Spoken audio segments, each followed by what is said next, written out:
Well, happy Monday, everybody. Ben and Woods back together. Great to be here with you on a Monday morning. And today is Monday, June 10th, the year 2024. And I was feeling pretty good this morning, like feeling in a fairly decent mood. You know, like right around the middle, like not too good, not too bad, just kind of good. Took your lithium. Took my lithium. I've never taken lithium. You haven't either, I assume. Correct. Yeah, you've never even tried tobacco, much less lithium. Good morning. I'm Woodsy. That's Paul Reindl. He's the executive producer. Good morning to you, sir. Good morning, cuz. Good morning. Oh, God. Ben Higgins, your friendly neighborhood sports anchor, joins us as well. Good morning, Benjamin. Good morning, everybody. Yeah, the Cuz bit got a lot of play over the weekend. I was. People said that's going to be a Final Four seed next year. That's a strong word, cuz. I have not gone back and listened to our interview we did with Mike Schilt on Friday, but I will tell you this. It brought me a lot of joy. And I guess I should just go ahead and update you guys right now. Sure. So I ran into the skipper, Mike Schilt, on Friday night. Got some great stories from that night, by the way. I'll go ahead and I'll just tell you what happened. So my family was in town from Texas. My mom, my dad, my brother Brent, his wife Tessa, their children Oliver and Owen. And, of course, I've got Bo and Taylor. So Friday night, both of my nephews love baseball, and they both love the Padres. They love the Padres because of, who their uncle is, and they're just into it. They love Fernando Tatis. They love Manny. They love Luis Ariz. Like, they love the whole scene all the way from Austin, Texas. So we send them gear and stuff. They rep City Connect and all their gear at school. So it's pretty cool. And so wanted to give them an opportunity. I took them down to the field for batting practice, which is pretty cool. If you ever get the chance to do it, go do it. If for nothing else, than to just watch those guys work. And let me tell you this. When we got there Friday, you know what they were working on? Base running. They were working on base running. Just so everybody that it tweets every night, these guys never work on anything. They were literally out at second base. No one was hitting. They were working on base running. So that was interesting to see. Then guys started trickling over and signing some autographs for my nephews and stuff. And my 6-year-old's so funny. He didn't have a ball or anything. I go, do you want an autograph? He goes, nah, I don't care. I was like, just have him sign your hat. He's like, yeah. I'm good. I'm like, been there, done he's that. Like, he's big leaguing the big leaguers. And it was the funniest thing. Like, he was like, all right, whatever. Do they want my autograph? Yeah. Do they want to take a picture with me? Like, it was like, but you're 6. Like, you're supposed to love this. He's like, yeah, it's cool. It's fine, Dad. Don't worry about it. I was like, oh, all right. But he, like, dapped up some guys, Profar and Ariz and all. That was really cool. So I'm standing there, and I go, guys, hang on for a sec. And I saw Schilt walking towards the dugout. So I walked up. I go, Skip. And he turned and looked at me, and he shook his head. And I go, how you doing? And he's like, I'm fine. And I go, well, that was fun. He goes, it was fun for you. So I started dying laughing. So we had a good conversation, about expectations and everything else. And I just told him, I said, look, man, I said, it's one thing for people to hear things from us, like a decision maybe that you made. It's something else entirely for them to hear it from you. And I said, honestly, I feel like we have a pretty good finger on the pulse of what most Padre fans feel. Now, there's some outliers out there that you're never going to be happy. Never. And I understand that. You're gonna complain about the national anthem. You're gonna complain about the color of the wall. You're gonna complain about every single thing you see. That's your prerogative to do so. Then there are people that are gonna bury their head in the sand and just say, "I love my Padres no matter what. I love my Padres no matter what." We all fall somewhere in the middle, right? And it's not that either way is wrong or falling in the middle is wrong. Everyone just kind of fans a different way. So I said to him, I go, "It's just Mike." It's one thing entirely. It's a different thing entirely to hear you tell it. And just because we ask you a question doesn't mean it's necessarily wrong. We just like to hear from the expert. You are the expert of baseball. You are a manager. We are not. We all like to think we are. And it made sense when we shook hands and said, good luck. We're pulling for you. I know you love your guys. We love your guys, So it was cool. But so we're standing down there. You're down there for a while watching all the work, and it just never gets old watching guys take grounders and hit balls out of the yard and work on going oppo and all the stuff. It's great.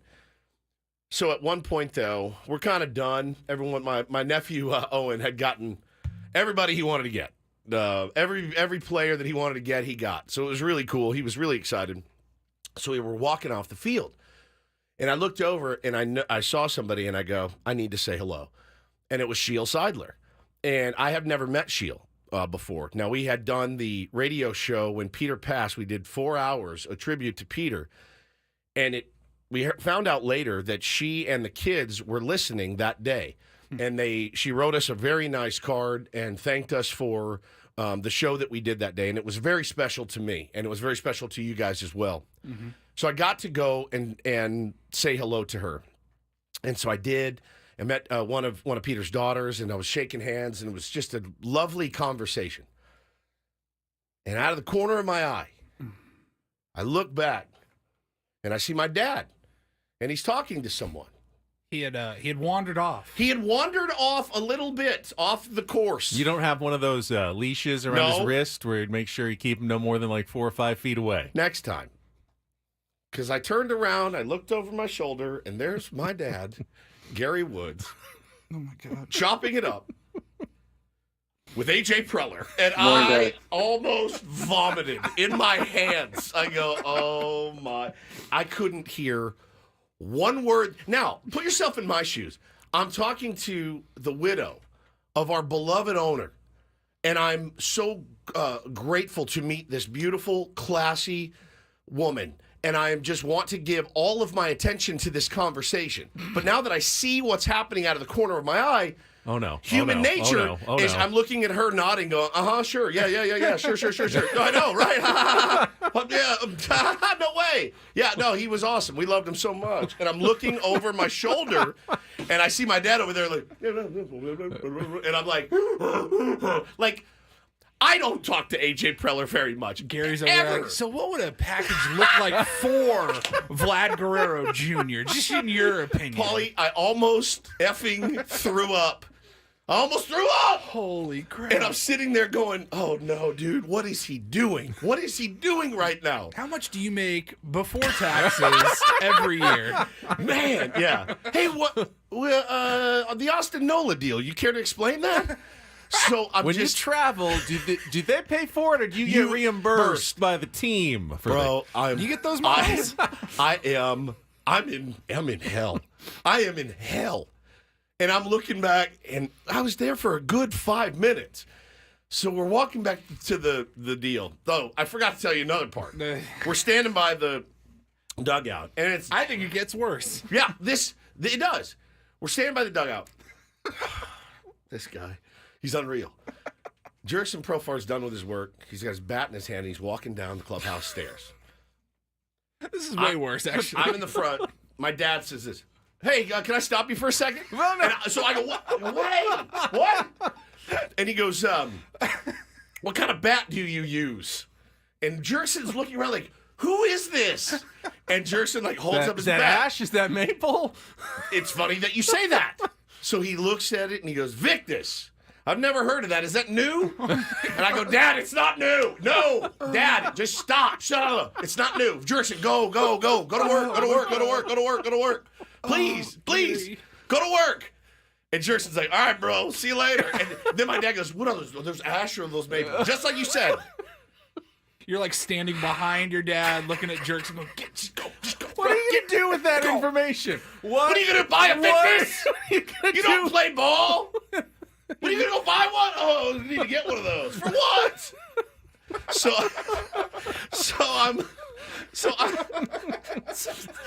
I'm a wreck. Now listen, remember, I got a 12-year-old, a 9-year-old, and a 6-year-old. They're being perfect. They're not doing anything wrong. Now I got my 70-year-old dad. What is that bat? Is that a Vic? I've never heard of Victus. Is that new? It's like, oh, Dad, Jesus Christ. So So we leave. God. We start walking down. side hurts. We start walking down the tunnel, and I go, "What the hell were you guys talking about?" I go, "I've never had a face-to-face with AJ that long ever."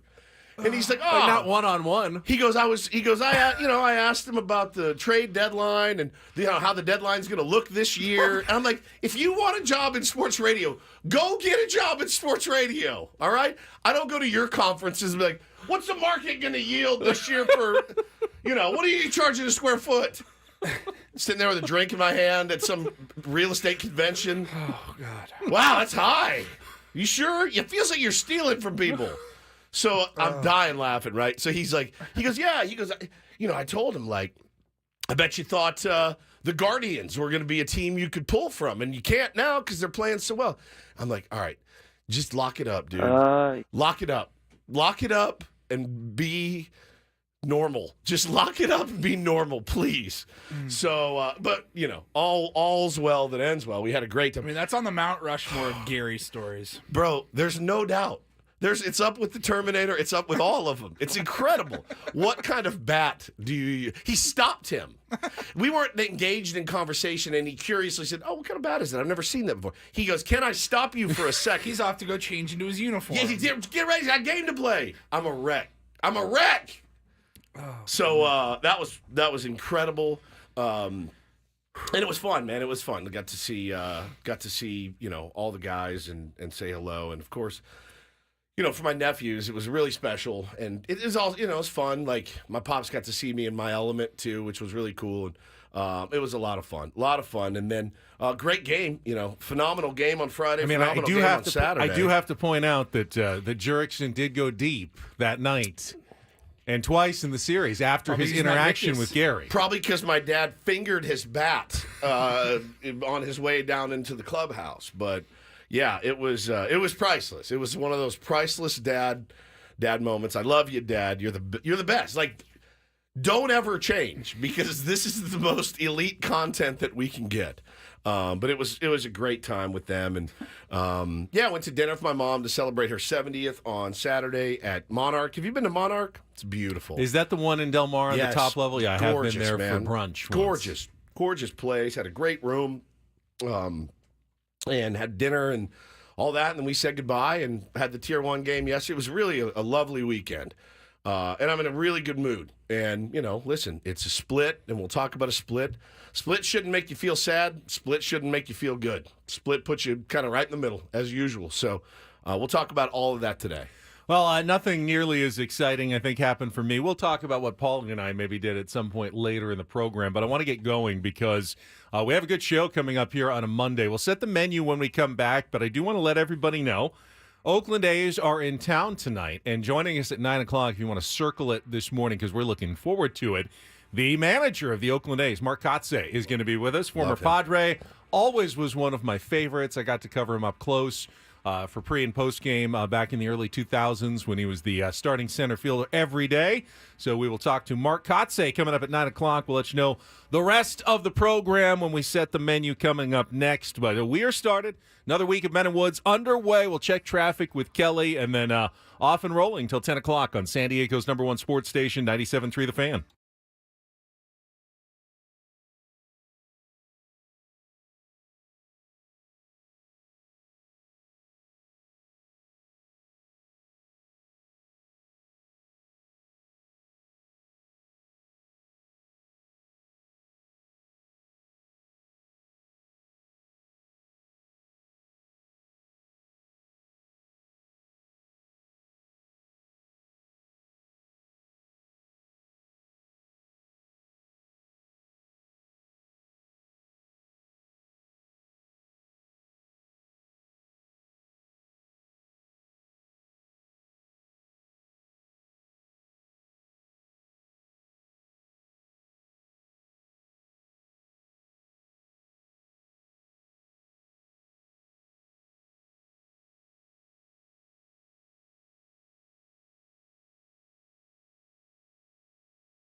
We were just doing a little math during the break because it's been a dry stretch for the program when it comes to our Padres Wrap-Up and a winning Padres Wrap-Up, which we'll have coming up in our next segment. And, of course, it's after another loss yesterday on Sunday, even though the Padres did take 2 since we last hit the airwaves on Friday morning. They went Friday and Saturday, but yesterday's game was, of course, a loss. And Paul and I were trying to go, when was the last time we actually played a winning Padres Wrap-Up? And the answer to that question is shockingly, it'll be 2 weeks on Wednesday. It was May 23rd, actually, I believe, was the last time that we played a winning wrap-up. And I wasn't even here for that. I was you were sick. I was back on Thursday. And you missed the 2 days that week that they won, which means your last winning wrap-up doesn't come all the way until even before that, like shockingly a long time ago. No, yours was the 23rd. Ours was the 28th. But 2 weeks ago, yours was 3 weeks ago. Jesus. That you last heard a winning Padres wrap-up. All I hear is, it's a shame if they lose. So you've gone 3 weeks with hearing nothing but that. The record since then, 7-9. Right. It's not as though they're losing every game. It's just when you're here, you never get to talk about a win. Very cool. Super fun. You're here for all the losses. I'm here for all the L's. None of the wins. This is great. It's not great for our mental health.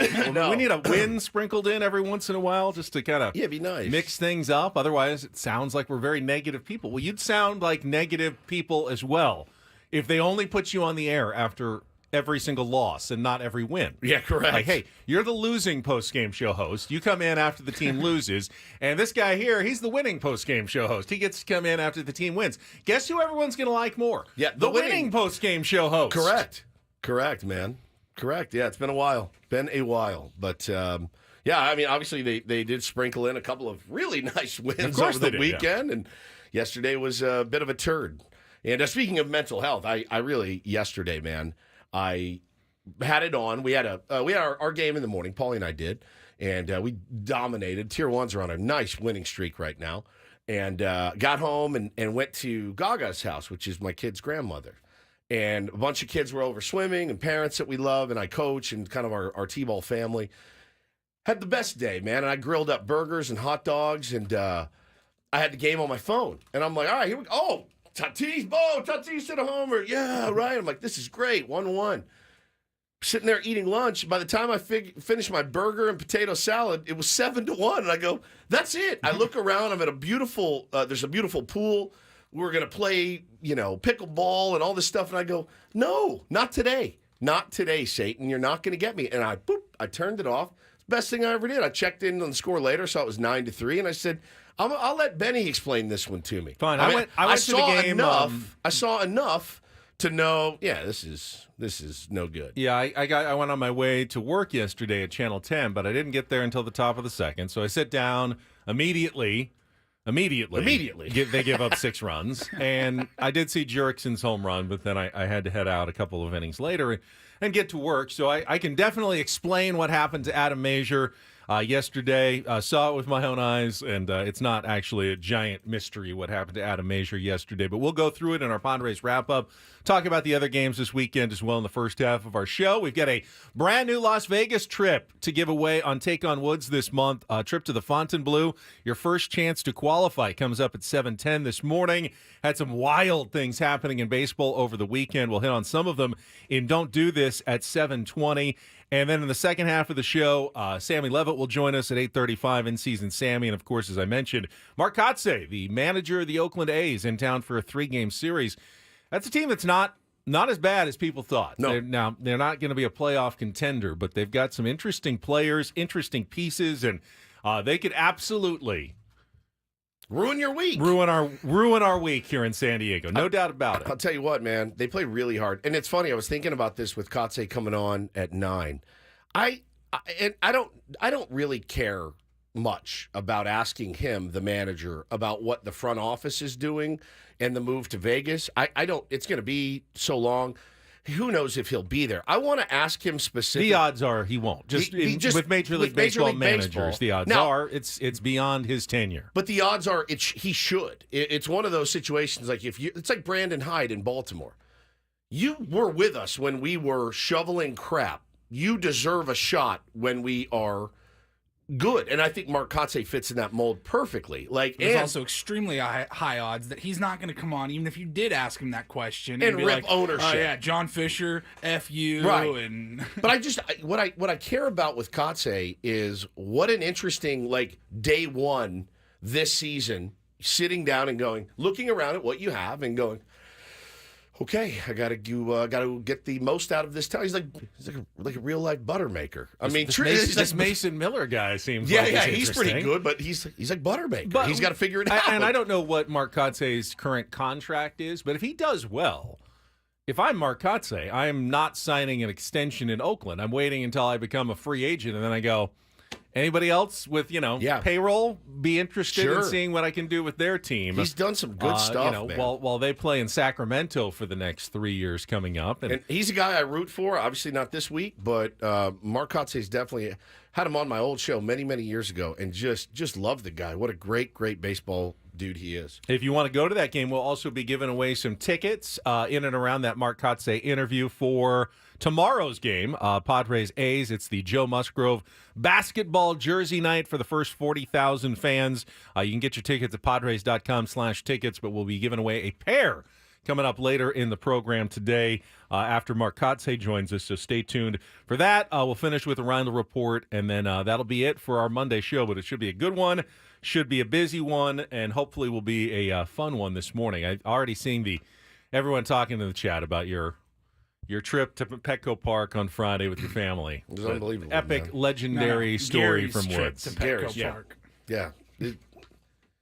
It makes me want to bring him with us places, like bring him out to spring training and give him a mic and just set him loose on the backfields and just have a credential. I wonder if they'd credential him. They probably would for spring training as an extension of the Ben and Wood show. And then just, Dad, here's your mic. At the end of the day, give it back to Paulie. I don't want to hear it until the next day. And we can do Curious Dad. That can be the bit. Curious Dad, and we just send him on the backfields and just let him go. Ruben, TrackMan, what's that about? I mean, bro, he'll wear these guys out. It'll be amazing. Well, you know how the big time shows, they don't actually want to go to Super Bowl Media Day. They send someone else. Send somebody. Gary Woods to Super Bowl Media Day. Guillermo. Bro, he's half retired anyway. Guillermo. Gary Elmo. He's half retired anyway. He would do it in a heartbeat. That's the fun part. Give him a mic and go. And I'd be like, Dad, don't be a reporter. Just be yourself. Just go be yourself. Just wearing those guys out to no end. What kind of bat do you use? Why do you care? Was my answer. Why would you care? Well, I've never seen that one before. All right, well, it's everywhere. Number one, Victus is not a new brand. I don't know. This is my life. This has been my whole life. That's why I love him. He's the best. All right, let's take a time out. We'll talk about yesterday's loss in our Padres wrap-up, and then get into the rest of the weekend, which, as you said, was decent for the San Diego Padres. They got the bats going for the most part. We'll talk about it coming up next with Ben Woods on San Diego's #1 sports station, 97.3 The Fan.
Yeah, it almost seems unfair, doesn't it, having to play the losing montage after yesterday. But, rules are rules, and the Padres did lose.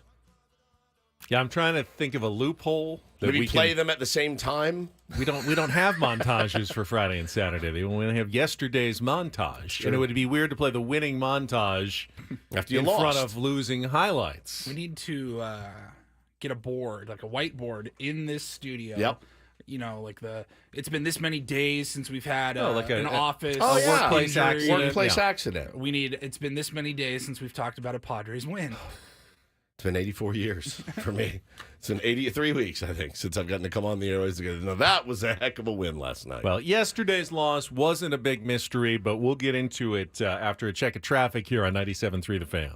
From the 97.3 The Fan Traffic Center, here's Kelly Danick. Traffic is sponsored by the Fish Market, serving the freshest catches from waters near, far, and everywhere in between. We still have a crash in the North County, southbound 15 past Auto Parkway. It's now over to the right shoulder. If you're traveling south in the 125 before Grossmont, watch out for some debris in the fast lane. Before, after the game, or when they're on the road, join the Fish Market's downtown location for happy hour every Monday through Friday from 3 to 6. Enjoy $2 shuck oysters, appetizer specials, $8 margaritas, and more. The Fish Market's downtown happy hour Monday through Friday from 3 to 6. And Kelly Danick with Ben and Woods, San Diego's #1 sports station, 97.3 The Fan. It's a shame if they lose.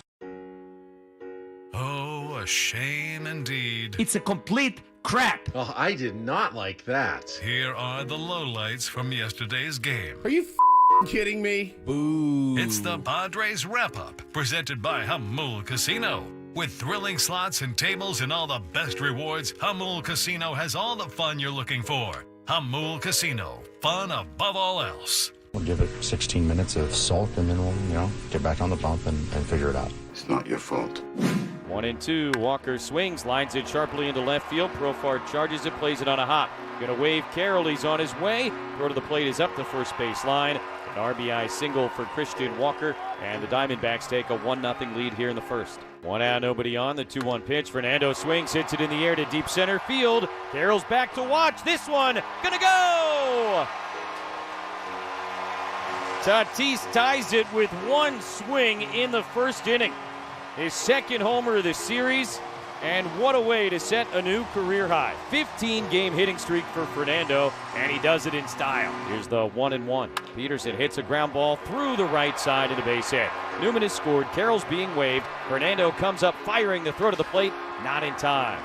A 2-run single for Jock Peterson, and the Diamondbacks back in front. It's 3-1. 2-1 hit hard and over Solano, a fair ball down the left field line. That's going to cause some more trouble. Marte has scored. Peterson being waved. Kim will make a relay to the plate, and he is safe!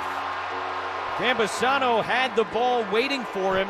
Jock slid in feet first, and they must have just missed the tag. The home plate umpire, Charlie Ramos, really had his nose right in there, and he called him safe without hesitation. We'll see if the Padres challenge it. They will not. Here's the 1-1. And McCarthy hits it in the air deep down the right field line towards the Petco porch. This one gonna go. Just snuck it over the yellow line for Jake McCarthy. And just like that, it is 7-1. Brito now. And first pitch swinging. Ground ball off the mound into center field. And a base hit. Gurriel being waved around third. Merrill comes up throwing, but it is cut by Arise. And an RBI single for Suarez. The fourth straight Diamondback hit. They now lead it 9-3. Jarvis takes a moment to collect himself. 2 heels on the rubber into the windup. And the first pitch is grounded to second base. Marte lets it roll out to him. He's got it. Long throw to first is in time. A 1-2-3 ninth for Kevin Jarvis's kid Bryce. And the Diamondbacks beat the Padres 9-3 as they earn a 4-game split in this series. Well, some base hits, some balls found holes. That was part of it. Didn't look like didn't have as good a command as he had maybe last time. More mental mistakes. But, like I said, a ground ball away from getting out of innings. Last time out, still trying to figure him out a little bit. Don't have a lot of history with him. He got in a little bit of traffic early. And with your starter, you got to trust him. And he got 4 ground balls, double play balls. Today, didn't get the double play balls. Balls were hit at people, or not at people. And They gave the ball down the line, then McCarthy got him for the homer. But, before that, it wasn't a ton of damage. It was just command. Mike Schilt talking about Adam Azier, Padres rookie making his second career start. And what was the difference between start number 1, in which he gave just 1 run against the Angels, and start number 2, in which he gave up 8 runs against the Arizona Diamondbacks? And I would throw out there, because I was at the game yesterday when he was pitching, that the answer, and Mike Schilt kind of alluded to it, not that much different. And it's not that he got really, really unlucky yesterday, although there were a couple of balls that had been a couple of feet in a different direction, could have very much changed the course of the game. He also got pretty lucky in his first start. Sure. In the game against the Angels, he walked 4, had a lot of traffic, gave up some hard-hit grounders, and they went right at guys. And he turned a couple of key double plays that got him out of jams, that bailed him out of what could have been, big innings against him that never materialized. This time, didn't get that same sort of fortune when the bases were loaded in the second inning, and Jock Peterson hit a ground ball to the right side. It was a hard grounder, but it was right between first and second. That scored 2 runs. Then the double down the line by Gurriel could have gotten him out at the plate. Luis Campusano admitted after the game, no, he was safe. Throw was there. I was there. I had to give him a lane, and, because I was giving him that lane to run, then I couldn't reach over and make the tag. It really is a catch-22 for catchers, where you can't get in position to make a tag, or you'll get called for blocking the plate.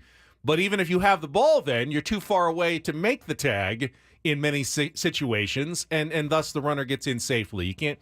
There's just no way to win that battle anymore with the way the catcher's blocking rules are created, and ultimately Adam Azier could not recover from that, and ended up with 8 earned runs charged to his ledger. That is, listen, you get through game 1 of your big league career and tamp the nerves down and find a way to make pitches and guys roll over. And again, I thought against the Angels, I don't want to take anything away from a brilliant performance, because it really was a nice performance for his debut.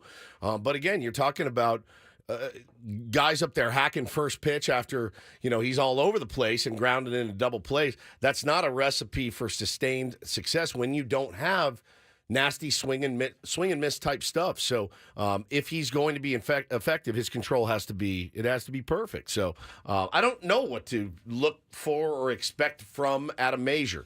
Certainly not the first guy to scuffle in his second start. Hopefully there's something he can build on. Hopefully there's something Ruben can help him with, and we'll see if he gets another one. When they fell behind 7-1, I did say that I truly believe the Padres would get back into the game. I said it's unlikely they will win. You don't win a lot of games when you're down 7-1, but I felt like at some point they're going to make a run and get back into it. And right away, they had a chance to get back into that game. In the bottom of the second inning, they loaded the bases. They had a run in. They had Luis Ariz at the plate. Kind of a perfect situation. He gets a hit there, drives in a couple. Yeah, it's 7-4. I would think, all of a sudden the Diamondbacks are going, well, that didn't last long. We thought we had this game kind of comfortably in control, and now they're right hot on our heels again. But instead, he grounded into a double play up the middle. It was only 7-2. Profar hit the home run, but it was a solo shot, and they were never able to get closer than that. 7-3. The Diamondbacks kept them just at arm's length enough that you never felt a comeback was truly present, even though I really did believe that they were going to kind of get back into that game, if not get all the way back to win it. It just didn't happen, didn't materialize for the Padres yesterday. Yeah, I just saw a crazy stat, Benny. Looking at the latest letters to AJ, I get subscribe on Substack. Everyone should. Really, really good Padres writing.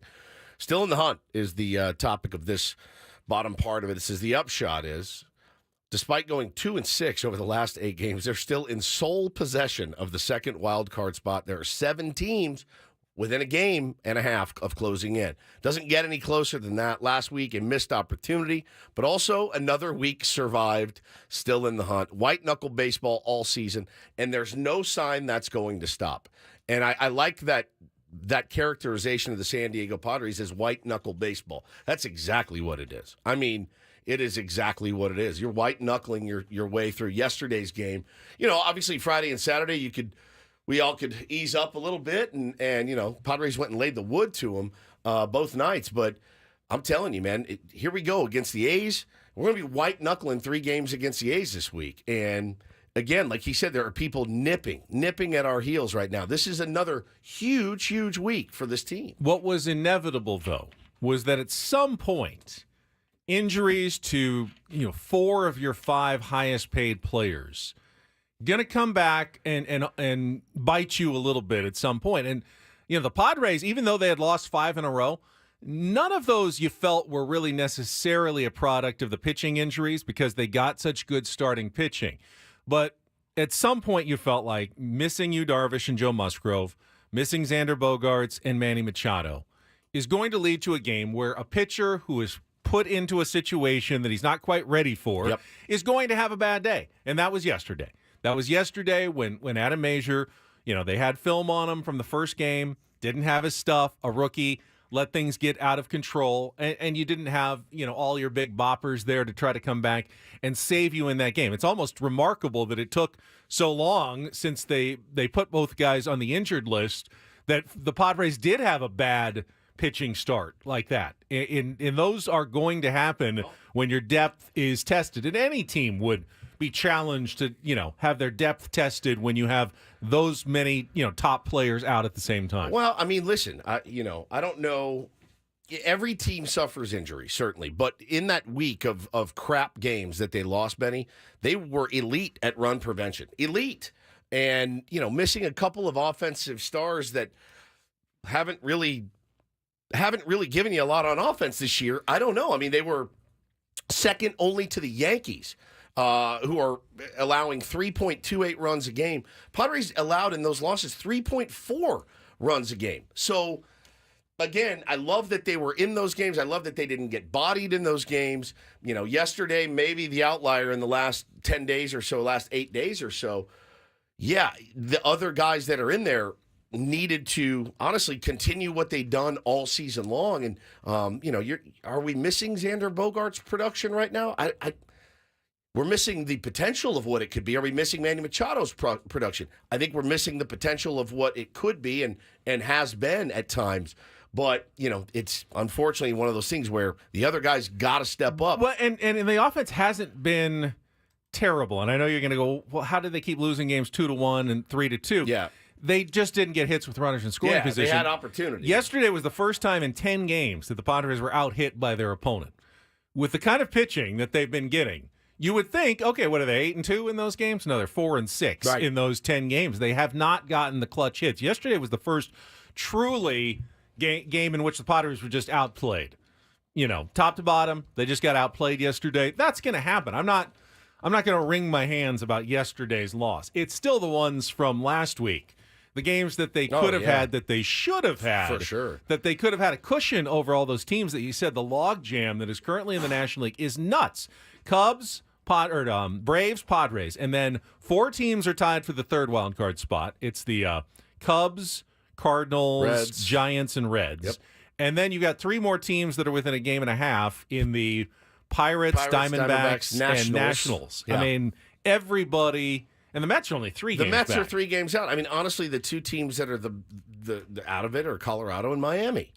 And, everyone is just hovering around right now. Again, who wants to take it? It's there for the taking. Who wants it the most?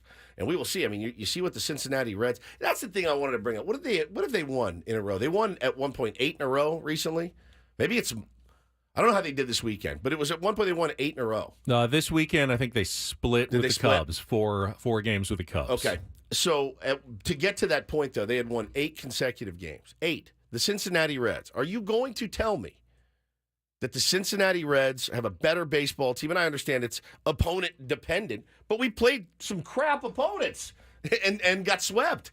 That's the tough part for me. You're seeing teams like the Reds run off a 8-game winning streak. An 8-game winning streak seems like a fantasy land. I look at it. There's no way. We haven't even swept a team yet. The only team left in baseball to not complete a sweep. That's absurd. It's June. Everybody else has done it. The funny thing is, all those teams that they're competing with, at least for the most part, the Reds, Padres already won the season the series. Braves. Cubs, Padres already won the season series. The Braves, Padres took 3 of 4 from them. The Diamondbacks, Padres lead the season series against the Diamondbacks. Right. They're matching up head-to-head and showing they're a little bit better than all of these teams. But then when they're playing the bad teams, the Padres are struggling and the other teams are making hay, and thus keeping pace with the Padres, who should have been pulling away and are not. What does it mean in the end? I mean, you feel like, well, eventually the Padres are going to regret not taking advantage of the Rockies and the Angels, but at the other coin is that the other teams can't seem to beat the Padres when they play them consistently, which is going to make it hard for them to get past the Padres at any point. And you can't let those two series define your season. You just can't. And it's up to you guys, as we always say. It's up to you guys to change the narrative. I can't change it for you. You're the ones that actually have to change the narrative by going out and handling business against those teams. I mean, inexcusable to lose 3 to the Angels. And you can't let it define you, though. Ultimately, I'm a little worried about Adam Mazur. Not that, he's not, still a top prospect, but right now at the major league level, I'm not seeing the kind of quality pitches that he's going to need to be successful. He's got to be better, more sharp. Is it nerves? Is it execution? If he's coming back out in 5 more days, I'm going to be very nervous about that game. 100%. And that's a problem.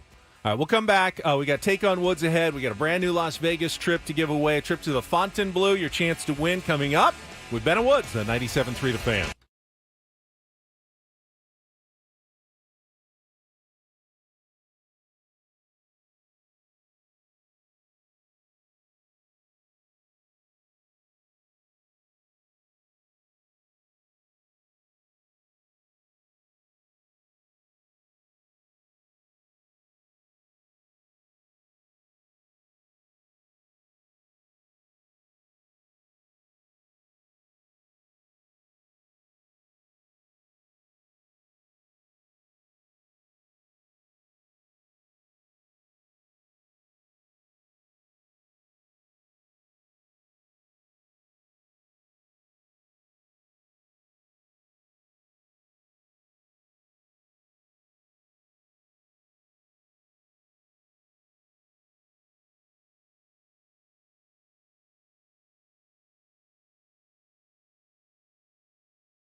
Well, there certainly was some good news over the weekend. And I will start with Fernando Tatis Jr., who is now looking like he's back to being Fernando Tatis Jr. at the plate. He is taking good swings. He is on a career-best 15-game hitting streak, which he extended.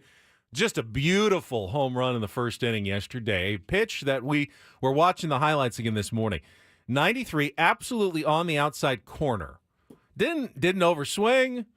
Just took a nice, smooth swing and knocked it over the center field wall at Petco Park on another gloomy June day. You know that Fernando's locked in when he can do something like that. This series, Fernando Tatis Jr., 6 for 17, 2 doubles, 2 homers, 2 RBI. Batting .353, OPS of 1274 is about as nasty as it gets. He is. What is it about the month of June? I don't know, man. The calendar turns, and it's like he wakes up. It's crazy. He's raised his average during this 15-game hitting streak. I heard Jesse mention this on the broadcast. Just about 40 points. He's now in the 280s, 12 home runs, and just in time for the All-Star ballots to come out. And if the Padres fans, they need to be stuffing the ballots for Profar and Tatis. Would love to see both of those guys starting in the outfield for the National League. I have seen Teoscar Hernandez has been pretty hot as well for the Dodgers. Brandon Marsh is having a good season for the Phillies, but would love to see a couple of Padres starting for the All-Star National League squad in Arlington, Texas, coming up next month. So get those ballots in online. Go find your way to vote for some San Diego Padres. He's got a lot on his shoulders, though, with Manny out, and hopefully Manny sounds like could be back in the lineup today as a designated hitter. Mike Schultz said he was available yesterday, just didn't have any place to use him. There was never a big at-bat where, he could have brought Manny up as a pinch hitter, but he was definitely available yesterday. Manny himself said, hey, I've been doing a lot of work the last 2 days, intense work, and recovery's gone really well. So my guess is, assuming he gets up and feels okay today, you'll see Manny Machado in the lineup. If he's not, then they probably should have put him on the injured list 4 days ago when they had the opportunity. But if he plays today, I'm good with that decision to keep Manny available for the second half of this 10 days that he would have been on an IL stint. Sure. Yeah, sure. It's listen, Manny is at his peak value when he's playing third base for this team, though, right? That's really where it comes into play. And you've seen how you definitely miss his glove and especially his arm over at third base right now when guys are having to fill in, and it just changes everything. So we'll see. Hopefully he's back in the lineup. Hopefully he gets back on the field sooner than later. You've got a couple of other guys who have started to get hot as well. Ha-Seong Kim is barreling the ball well lately. It's taken him some time to get going, but he's been locked in more than he has all season. Jake Cronenworth had a beautiful, beautiful home run on Saturday against a lefty, no less. And he has been struggling badly against left-handers this season, but had a great at-bat on that one that helped the Padres to the 13-1 win over the Arizona Diamondbacks. The real laugher of the series, I mean, there were a few games that weren't that close, but that was the one that Padres just kind of all around did really well on Saturday night. Matt Waldron went 6 innings, gave up just 3 hits, 1 earned run. It's been unreal. He has been unreal. Terrific. For the guy that we were the most skeptical about in the Padres rotation going into this season, and he didn't really give us a ton of reason to change that opinion in April, May, and now into June. He's been fantastic. Even when he hasn't had his devastating knuckleball, when he has, no one can touch it. Right. But even when he hasn't, he's found a way to keep Padres in games, keep the damage to a minimum, and he has pitched really, really well. Very impressed with Matt Waldron.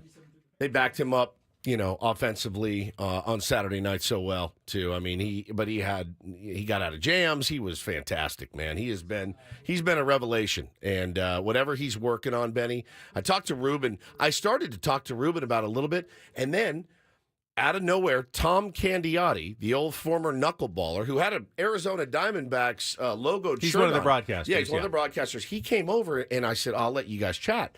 And they started talking about the knuckleball. And he was asking Ruben how he could help, and which I thought was really cool. I mean, he's a Diamondbacks broadcaster, and he's like, no. And I could kind of hear bits and pieces of the convo. And Ruben's like, no, we want him to throw it more. And he's throwing it more. He's throwing it with conviction. And Tom Candiotti was like, hey, if there's anything you need at all, just let me know. Happy to help. I thought that was pretty cool. Yeah, they had the inning, I don't know if you saw it, where Mudd and Tom Candiotti traded places. No. Candiotti went in with Don for an inning. And When was that? Talked knuckleball. I think that it was Saturday. Was yeah, it? I think it was on Saturday. And then Mudd went into the Diamondbacks booth for an inning as well. And they, I don't know what they talked about. He was great, man. He was really, really cool to hear them talking about the knuckleball. And Ruben's like, hey, this is the first time I've ever coached a knuckleballer. So we're all kind of learning as we go right now. But Matty Waldron has been fantastic. There's one other player I want to bring up that had a good weekend that surprised me. It better be who I think it is. It might not be. I will do so. I do want to throw out the phone numbers for a Take on Woods contestant here. 833-288-0973. Want to get in? See if you can be the first to qualify for our new trip to the Fontainebleau in our musical trivia challenge coming up here in about 3 or 4 minutes. 833-288-0973.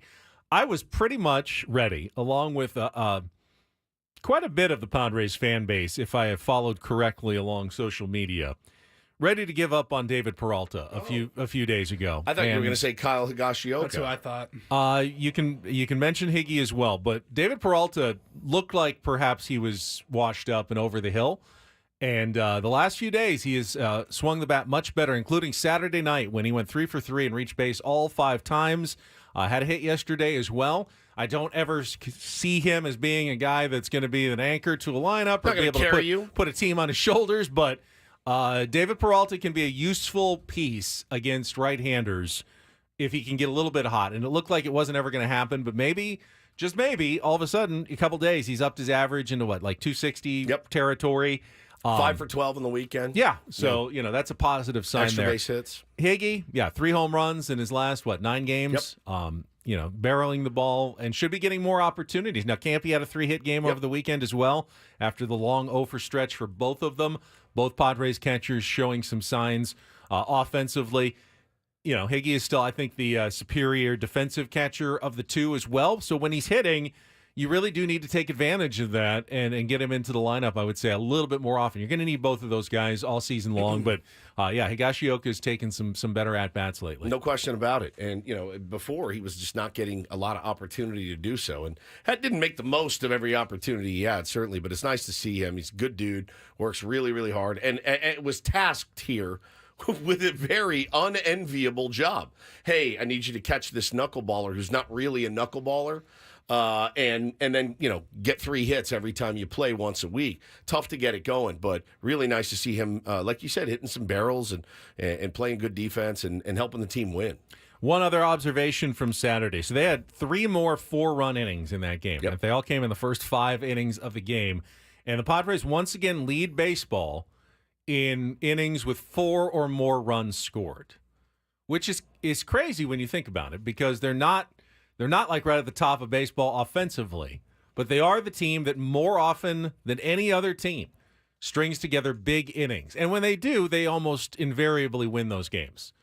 When they don't, though, it's very hard for the Padres to win. Correct. When they're just putting up, picket fences and a single run here or there, they end up losing those games 3-2, 4-2, 4-3. When they have those 4-run innings, generally they go on to win. But you can't be able to count on those every single time to win baseball games. Now, I like that the Padres were able to win with the long ball. We talked with Mike Schilt about that on Friday. Where's the slug?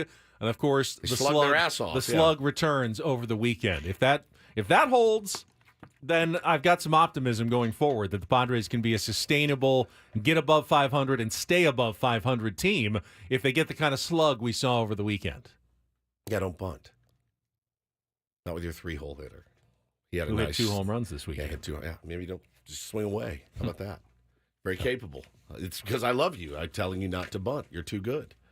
You ready for a game of Take on Woods, You know Cuz? All right, let's get to it.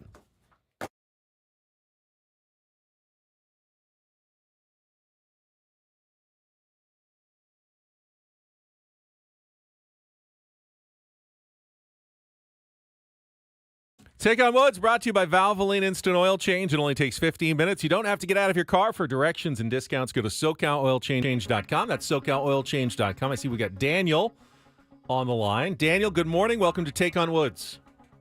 Good morning. All right, here's what you are playing for. If you can beat or tie Woods in our 5 questions, you will qualify for our grand prize 2-night stay at the Fontainebleau, Las Vegas. Fancy. Tickets to either Hootie and the Blowfish or the Smashing Pumpkins at the Blow Live Theater, and a $150 poolside dining credit. Summer room packages and tickets are available now at FontainebleauLasVegas.com. That is quite the prize. Love to see you have a chance to win it. And I will give you the category choice to help you out here. You've got It's Not False, which you can figure out as you go. House Party. Those are 5 songs with the word house in it. That's an all 2-second song category. And we've got Over Under Part 2. We had Part 1 last week. More song titles that include either the word over or under in them. It's Not False, House Party, Over Under Part 2. Let's try House Party. Ooh, okay. This is an all 2-second song edition of Take on Woods. I'll give Paulie a chance to call everything up. You'll have 60 seconds to identify as many of the 5 songs by both title and artist as you can. You only get the point if you get them both. So make sure you think about it before you answer. If you don't know one, you can pass. You can think about it. We can come back to it if there's still time left on the clock. Paulie, are you ready? All right, Daniel, are you ready to go? Let's do it. All right, 60 seconds on the clock. The category is House Party, all 2-second songs. Your time begins when Paul plays the first song. Good luck, Daniel. Let's take on Woods. House of the Rising Sun, the Animals. Correct. Song 2.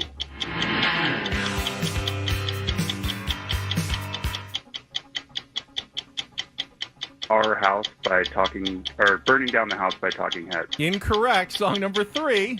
Oh my God. Burning Down the House, Talking Heads. That is correct. Song number 4.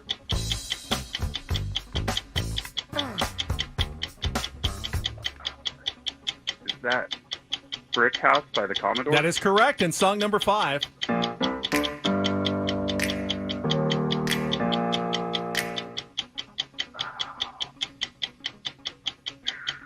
It's your last one here. You play it again? Yeah, go ahead.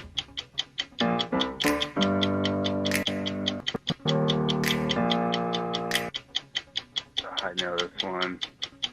I don't even have a good guess. That's all right. You got 3, which is not a bad score in House Party. You got House of the Rising Sun by the Animals, Burning Down the House by the Talking Heads, and Brick House by the Commodores. You were close. It was Our House by Madness.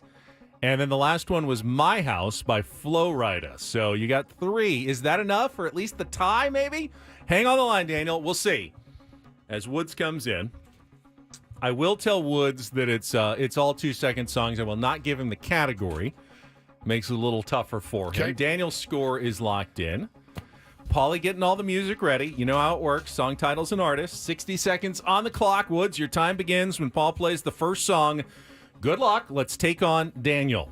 House of the Rising Sun. Pass. Second song.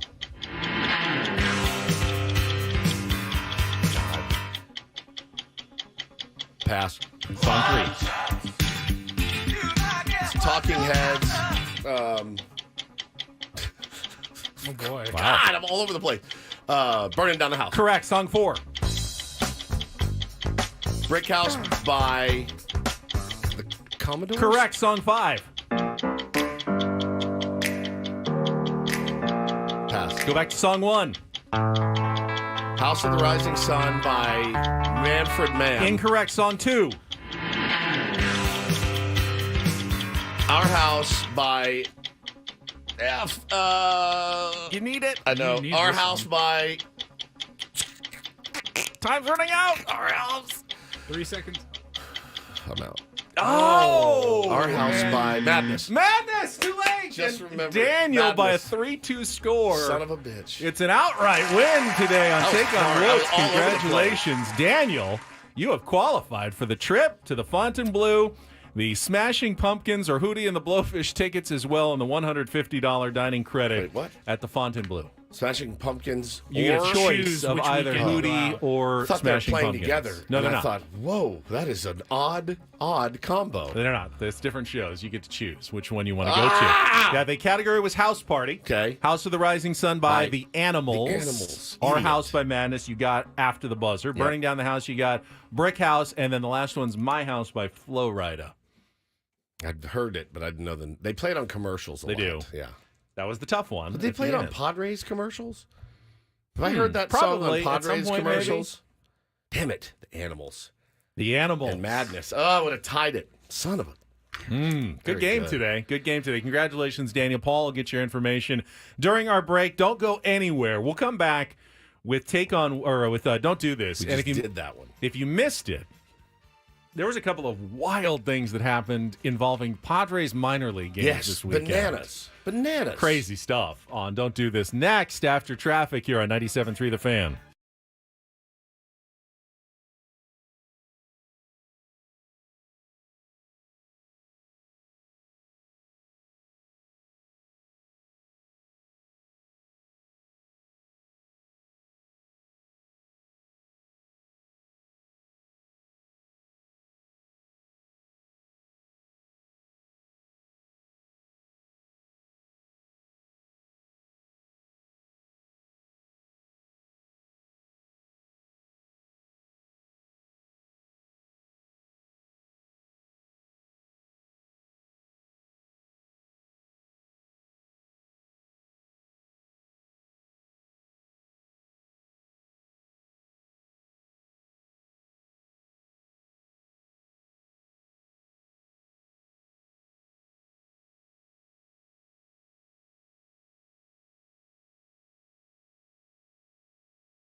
All right, Don't Do This is brought to you by the Craft Taco in Sorrento Valley. The Craft Taco has some of the best quality tacos in all of San Diego. Go to thecrafttaco.com. Take a look at their happy hour specials today.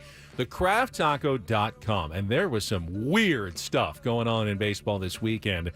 And one of them involved the Padres minor league affiliate, Double-A team, the San Antonio Missions. This was on Saturday night in a game that they were leading by 2 runs. I think it was 4-2 maybe in the bottom of the 9th inning, 2 outs. But Midland, the home team, their opponent, had the 2 runs on base and the go-ahead winning run at home plate. Yeah. So we've got the call here. Paulie's got what happened, and it is one of the craziest endings you'll ever hear in a baseball game. Well, we have to post what happened. Okay, then I will give you the starts. Guy hits a 3-run home run. Walk off. Yeah. Missions lose. Circles the bases. Game's over. Missions lose 5-4, except. But after the home run and they're celebrating at home plate, there's about a minute where the broadcaster's like, well, what's going on? The Missions are still on the field. Why are we here? What is still going on? What in the world could this be about? I have no idea. Did someone miss a base as they were rounding? They're throwing to third. I think they're going to appeal. That might be the case. Whoa. An out has been called. Third, the Missions win the ball game. I don't believe it. I don't believe it. Oh, my goodness. Bergen still gets his first win, and Sandridge getting a save. It was a 3-run homer by Bowman rather, and somebody missed third base, and the Missions some way, somehow have their luck in their favor. The call reversed, and the Missions hang on and win the ball game 4-2, and the crowd booing. Somebody missed third base on the home run. Oh my gosh, Denzel Clark is having to be restrained. They're saying he's the one that didn't touch the bag, and he almost got physical with the umpires. He just threw the Gatorade cooler onto the field. That could be a finder's suspension right there. I can understand his frustration, but even on a home run, whether you're on base or whether you hit it, you have to touch every single base and home plate. Touch them all. So he forgot to touch third. They appealed, and then Sandridge threw to third, the third base umpire, and crew chief Chris Presley Murphy called Clark out. That would happen to the Tier 1 baseball team 100%. I mean, somebody would hit a home we've run. seen it a couple of times where a guy misses a base on a home run try. It's rare, but we've seen it. But to have it in 2 outs in the 9th, so it's a walk-off home run for the home team, but instead it's the final out and erases the winning runs, and the road team wins on the appeal at third base. Imagine giving up a 3-run home run in the bottom of the 9th inning, and you still get a save. You still get the save. To win, oh my God. Insane finish. And it wasn't maybe even the craziest minor league game involving a Padres affiliate that night, because that's the same night that the El Paso Chihuahuas fell behind 15-1 to the Las Vegas Aviators in the 4th inning. And the Aviators blew it, and the Chihuahuas rallied for a 17-16 win at home on Saturday night. That is so wheels off, man. 15-1 was 15-1 in the 4th, and the El Paso Chihuahuas rallied to win 17-16. Minor league baseball is excruciating. Very how long did that game take? Wild. 7 hours? Must have been. It had to be. All right, so more Caitlin Clark discourse over the weekend, where the list for the women that were going to be playing in the Olympics, the Olympic national team, were leaked, and she was not on it, and it went nuts all weekend. And my don't do this is not. I don't know what are the parameters, Ben, of deciding who plays on the team? Now, I did see a lot of discourse and a lot of argument. Olympic committee. There's an Olympic committee, and they decide the best 12 players. Right. And a lot of people are saying, look, you'd be foolish not to put her on there for, even if she's the 12th person on the bench, the eyeballs, right? But, they're also saying, like, it's our duty to pick the 12 best players that can help win us a gold. If we don't think she's one of them, she's not going to be one of them. So I think, for me, the don't do this is the utter overreaction by everybody involved on both sides. And, just the name calling, like, this is the stupidest decision ever to leave Caitlin Clark off the team. Aren't you trying to build women's basketball into a more popular sport? She's going to bring eyeballs. And then there's the other people who are so stuck on, well, she's not one of the 12 best players in the world yet. She hasn't gotten there yet. She will eventually. She's going to have. Guess what? You're both right about this. Yes. You both sides are Everybody's 100% right about this. Stop making it like it's some sort of commentary on the world today. It was a tough decision because it would have made some sense to put her on the team, even if she didn't play a ton. And there was a story that came out from Christine Brennan that they were worried that if she was on the team but then just sat on the bench, that wouldn't be a good look the entire time. Yeah. She handled it like she really handled it well. She said, no disappointment. Just gives me something to work for. It's a dream. Hopefully one day I can be there. I think it's just a little more motivation. You remember that. Hopefully when 4 years come back around, I can be there. I think it's pretty safe to say if she stays healthy over the next 4 years, she'll probably be there, man. I mean, could it have been an eyeball generating moment to have her on the team? Yeah, it might be a missed opportunity. Some people might regret that. I saw people point out Christian Laettner was on the dream team. He wasn't one of the 12 best players, but he was a hot commodity coming out of college that summer and didn't play, obviously, much on the team except in garbage time. Yeah, but it says here in this article, she turned 22 in January. The roster does not include any players under the age of 26. So, I mean, look, she's going to, like she said, she's going to use it for motivation, and I would assume... It's not a snub. Not a snub. It's it not may a be a short-sighted decision. Sure. I mean, knowing that she's probably going to be on the team in 4 years and 8 years, could that experience have been valuable? They're going to win. Everybody would have understood if she was on the roster, and everybody understands that but she's no not. one, Yeah, it's but one no of those one weird understands ones. either way, Paul. That's the thing. They should. Everybody is losing their mind. The people who said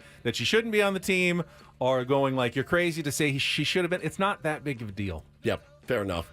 I happened to get home last night from the barbecue. There was only one game left to watch, and it was Dodgers-Yankees in Yankee Stadium. Tyler Glasnow on the bump, and I couldn't believe what I was hearing. Now, Juan Soto's been out the entire series with strained forearm tendonitis. Could be back today. Inflammation. Could be back today. Missed, obviously the biggest series of the year. Dodgers take the first two. Yankees looking to salvage one. You got to be feeling pretty good if you're a Dodger fan. You won the first two games. You got Tyler Glasnow on the bump. And up to the plate, batting in the 5-hole, no less, lowly Trent Grisham. And then Trent Grisham also, listen. We want Soto. Oh, that is. The crowd chanting. That's cool. We want Soto. I think he knows it too. That's crazy. You let Trent Grisham get you. He got you. 3-run homer. Give a little do this, Paulie, for Trent Grisham. Oh there. yeah.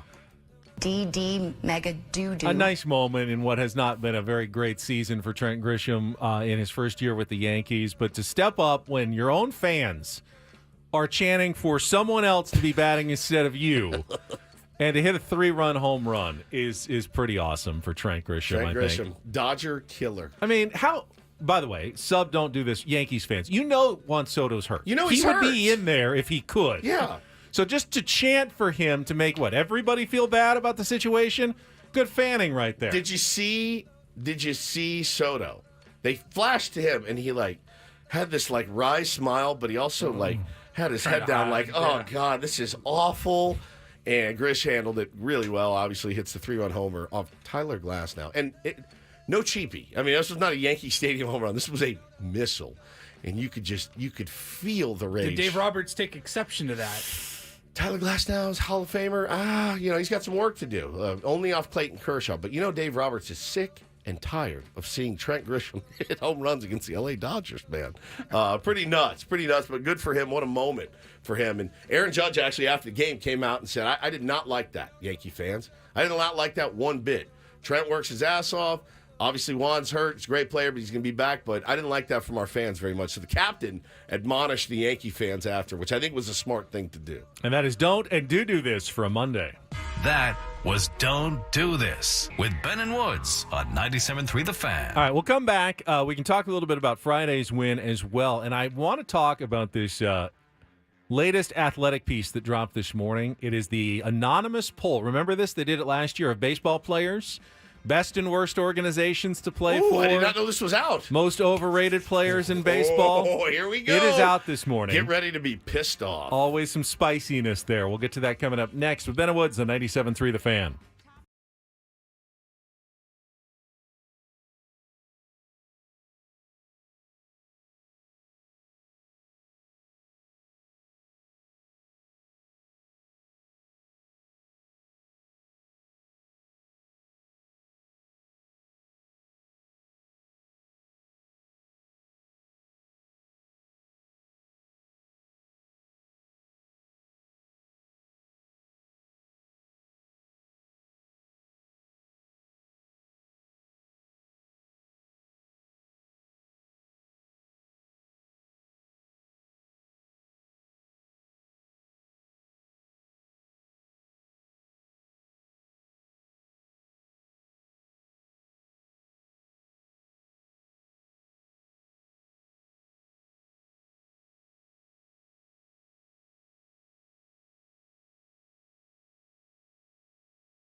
Oh, wait.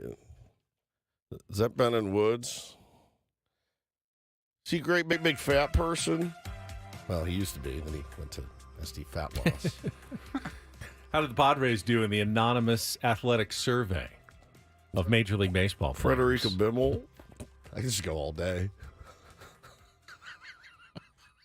When did that movie come out? Like 1989, 90, somewhere around there? All I know is I went to the movie theater to see it. A friend's dad. We were like 14 or something. Took us to see Silence of the Lambs. We sat through it. It scared the bejesus out of us. And he dropped me off at my home at, 10:30 at night. And the run from the van to the car to beat on the door so my parents would let me in seemed like it lasted a lifetime. From van to door was just like, Mama! Mama! Banging on the door, let me in. Movie scared the pants off of me. Still does to this day. Still does. And that scene will live in infamy. What was the, I believe Anthony Hopkins won the Academy Award for Best Actor. Yeah. Even though he only had like 16 minutes of screen time in the whole movie. Talk about making that appearance count for you. It's quality, not quantity. And he was brilliant in that movie. That movie still holds up as one of the scarier movies I've ever seen. I'm sure he had already been an actor for a long time and done a lot of very important work before then. I didn't know who he was until that movie. And since then, he's obviously he's been incredible. A major star. Incredible. All right. I want to get to this survey. This hour of Ben and Woods is brought to you by the Farmer's Dog. From a healthier weight to more energy, when you switch your dog's food to the Farmer's Dog, the effects can feel magical. What sorcery is this? None at all. It's just real food made for the health of dogs. Get 50% off your first box at thefarmersdog.com/radio. Get into Friday night's win quickly, and then some of the results of this recently released anonymous MLB player survey after traffic on 97.3 The Fan. From the 97.3 The Fan Traffic Center, here's Kelly Danick. Traffic is sponsored by Air Max, San Diego's highest-rated heating and air company. Visit them at airmax.com. Just a couple things to mention here, guys. One of them is this collision at the clearing stage, northbound 5 before the Coronado Bridge. Everything's over the right shoulder. Also, collision reported on the 28th Street on-ramp to eastbound King Freeway. And getting reports of a vehicle fire on South 5 Coastline just past the racetrack. It's over the right shoulder. Looking for the best in HVAC? Choose Air Max, San Diego's highest-rated heating and air company with free diagnostics on all repairs and estimates. See why over 1,300 happy customers have given Air Max 5-star Yelp reviews. See Air Max today at airmax.com. I'm Kelly Danick with Ben & Wood, San Diego's #1 sports station, 97.3 The Fan. So unlike Saturday's game, which truly was a laugher and a 13-1 win for the Padres, Friday night's game was close for a while. Padres jumped down to a 5-0 lead. Then the Diamondbacks got 3 back. Wandy Peralta allowed those 2 home runs. Yeah, that was dicey, but man. they were able to put it away. And it's surprising how rare back-to-back 10-run games are at Petco Park, how rare back-to-back 3-homer games. It was only the 8th time the Padres have ever hit 3 home runs in back-to-back games at Petco Park. Needed it badly. Yeah. Badly. Michael King had another solid outing. Very good. Not efficient necessarily, only made it through the 5 innings, but 4 hits, no runs, 5 strikeouts, and it snapped that 5-game losing streak when the Padres badly needed to win on Friday night. You feel pretty good when he's on the bump, yeah? Pretty dependable for Michael King. And again, you'd love a little bit more length, wouldn't we all? But he makes you feel fairly comfortable when he's on the mound. I feel comfortable pretty much with the 5 regular starters for the Padres. Yeah, me too. Vasquez, and then Major, I'm definitely iffy on. But he's had 2 starts. Right now, Dylan Cease, Michael King, Matt Waldron, we just talked about in a little bit earlier. You could do worse than those 3. When they're healthy, Yu Darvish and Joe Musgrove are still. I'm not too worried about them. I'm just worried about their health and getting them on the field pitching like they could. But they've got a good starting 5 if they could ever get them back on the field at the same time.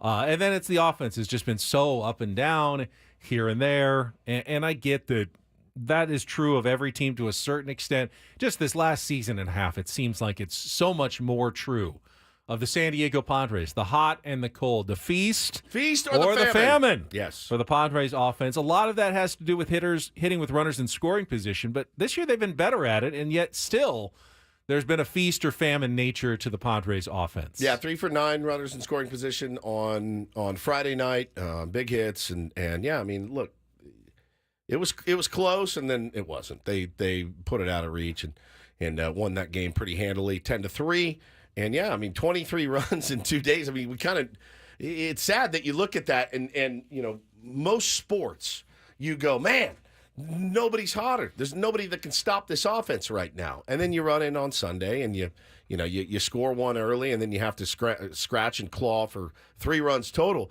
You want to space those out. There's no way to do it. You just keep taking advantage, keep trying to get the big hit. But yeah, there's no way to justify it, or there's no way to prognosticate this offense is hot or not. You don't know. You don't know with the San Diego Padres. Oh, their offense is red hot for 2 days. And then they come out and look like they've never played baseball before. It's just, and that's why, you know, you can't take exception to the roller coaster thing if you're Mike Schilt. It's a roller coaster, straight up. Jake actually said something in one of the post-game stories that concerned me a little bit. It was something to the effect of, we just had to come out Friday and just really lock in and take it seriously. And you just wonder, all right, great. Why can't you do that more often then? If that really is the issue, like, hey, is that just something you say? I just think it's something you say. Is it something you say after you hang 10 runs on somebody?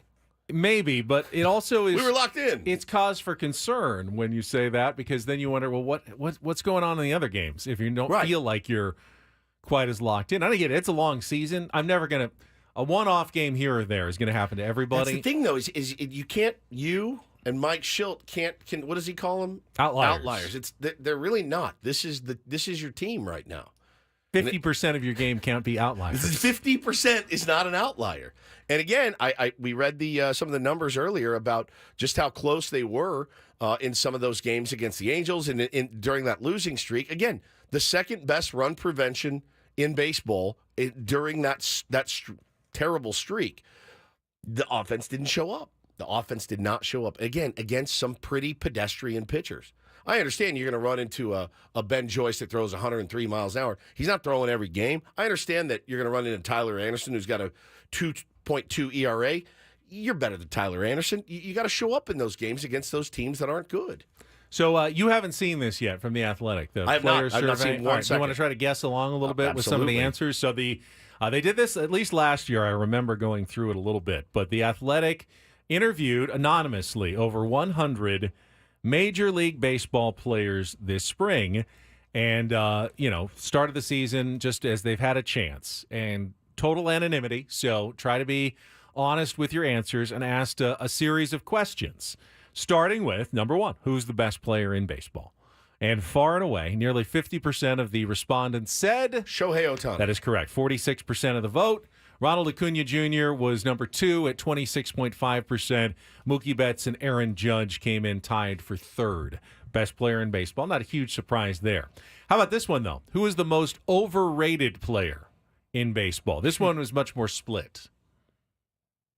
From players' perspective. Players' perspective. Well, I bet you there's some Tatis in there. I bet you there's some Acuna Jr. There was not a single vote for Fernando Tatis Jr. Okay, good. These guys know ball. Yeah. Jazz There's Chisholm. another Padre. There was. Manny Machado got 3.3% of the vote. He was tied for 6th with Pete Alonso and Cody Bellinger, but Jazz Chisholm was number 1. 20%, which is pretty good. One of 5 players think Jazz is the most overrated player. Anthony Rendon, he was second. I don't know that anyone rates him that highly anymore. You can't rate somebody that's not on the field. Carlos Correa, Tim Anderson, and Jack Flaherty round out the top 5. Some pretty some guys that are mercurial, right? Some guys like that are kind of loudmouthy and speak their mind. I don't want to say loudmouthy, but speak their mind, certainly.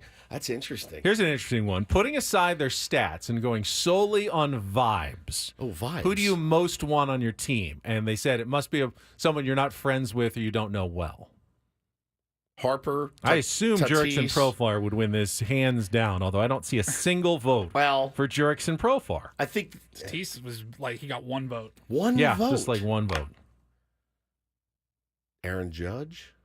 He was 5th or tied for 3rd, actually, with 4.2%. It was Mookie, 12.6% in a very split vote. Shohei was 2nd. Give me a break. So 2 Dodgers Well, right on top of the vibes list. You're telling me the vibes around Shohei are just phenomenal. I don't see it. It's possible I don't some see of it at these all. votes came in during spring training. I have no idea. But that is He's not a bad dude. the but vibes list. When I see Shohei Ohtani, I don't think, wow, I'd like to hang out with that guy. All right. Evaluate this statement. Anthony Rendon was right. The season is too long. Yes or no? It says this spring over the course of 2.5 months. So that could be into the regular season as well. Sure. But, Okay. yeah. All right. Evaluate this statement. Anthony Rendon was right. The season is too long. What do you think? Players agree or disagree with that? 90% of players agree. 30% of players agree. Really? 68% said no, the season is not too long. Yeah, they they're disagree. afraid of their votes It's getting anonymous. seen. It's anonymous. Yeah, totally. You ever send the Odyssey anonymous thing?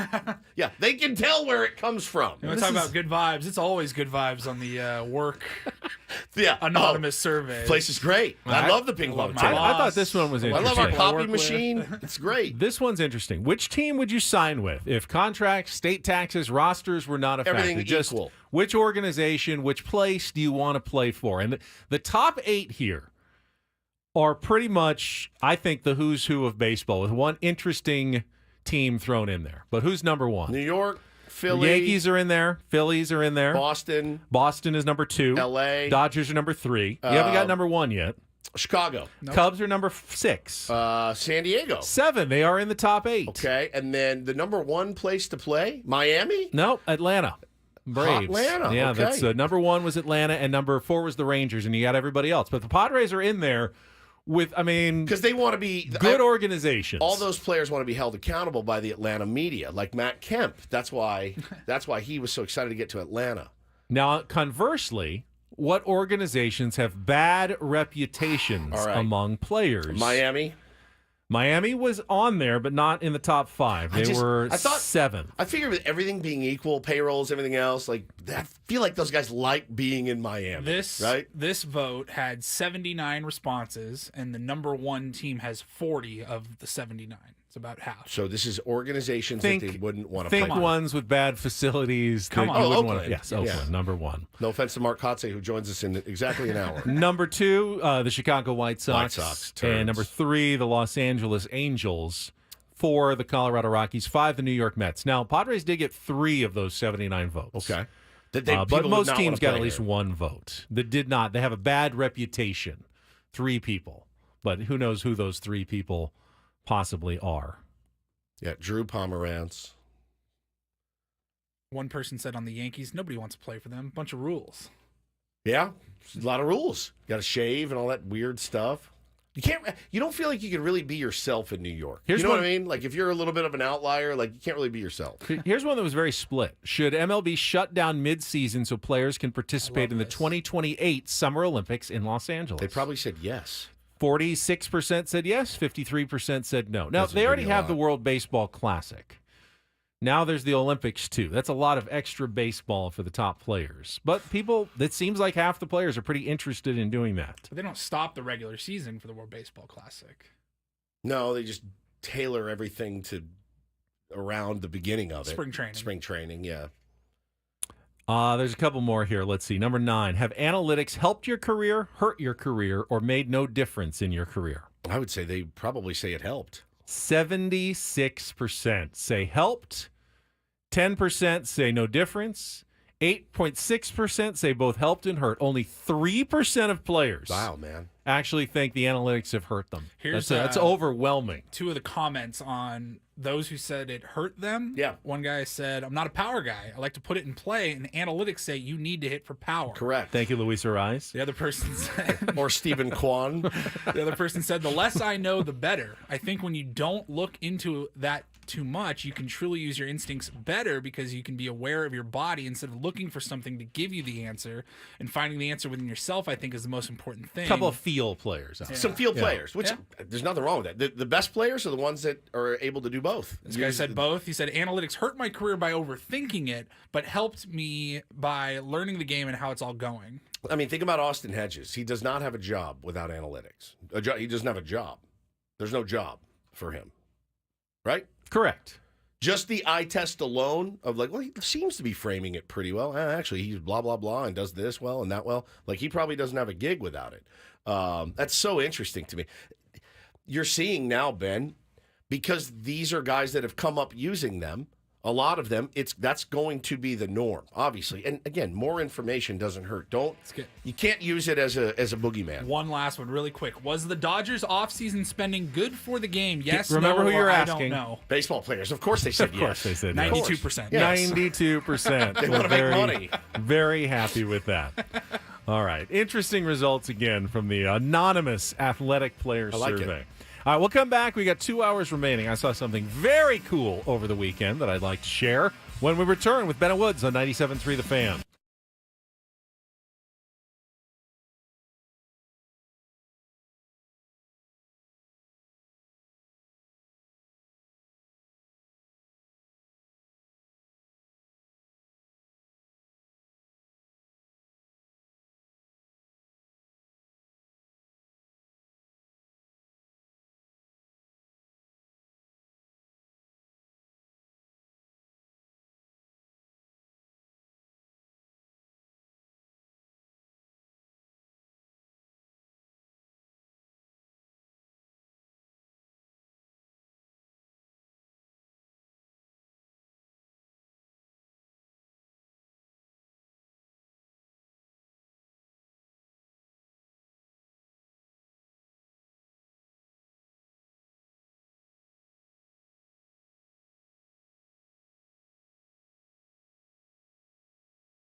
Halfway home on a Monday, Ben and Woods, 97.3 The Fan. Appreciate you being here very, very much, whether you're listening in your car, on the Odyssey app, watching on YouTube. You can see the reactions that we give, good, bad, ugly, mostly. If you're watching on YouTube, you can just click like, subscribe to the channel as well. It doesn't cost you a nickel to do it. Just subscribe. I want to get our subscription followers up. I don't know why. I just would like more. You had a number in mind. You wanted 10,000 yeah, we're not by the really, end of the year. Not really close. We're at like 5,500. Yeah, we need way more. You guys can get off your ass.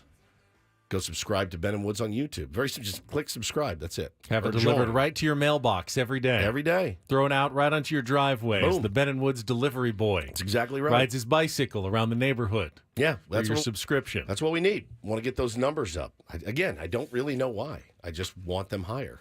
It's weird. It's a weird place to live. I'm Woodsy. That's Paul Reindl, the executive producer. Ben Higgins is here. National Bay Day. You are my Bay. Bay, not like Mission Bay. Correct. Bay. Bay with an E at the end. Like Heart Bay, like this. My Bay. That was a terrible addition to the lexicon of our country, the word Bay, in my opinion.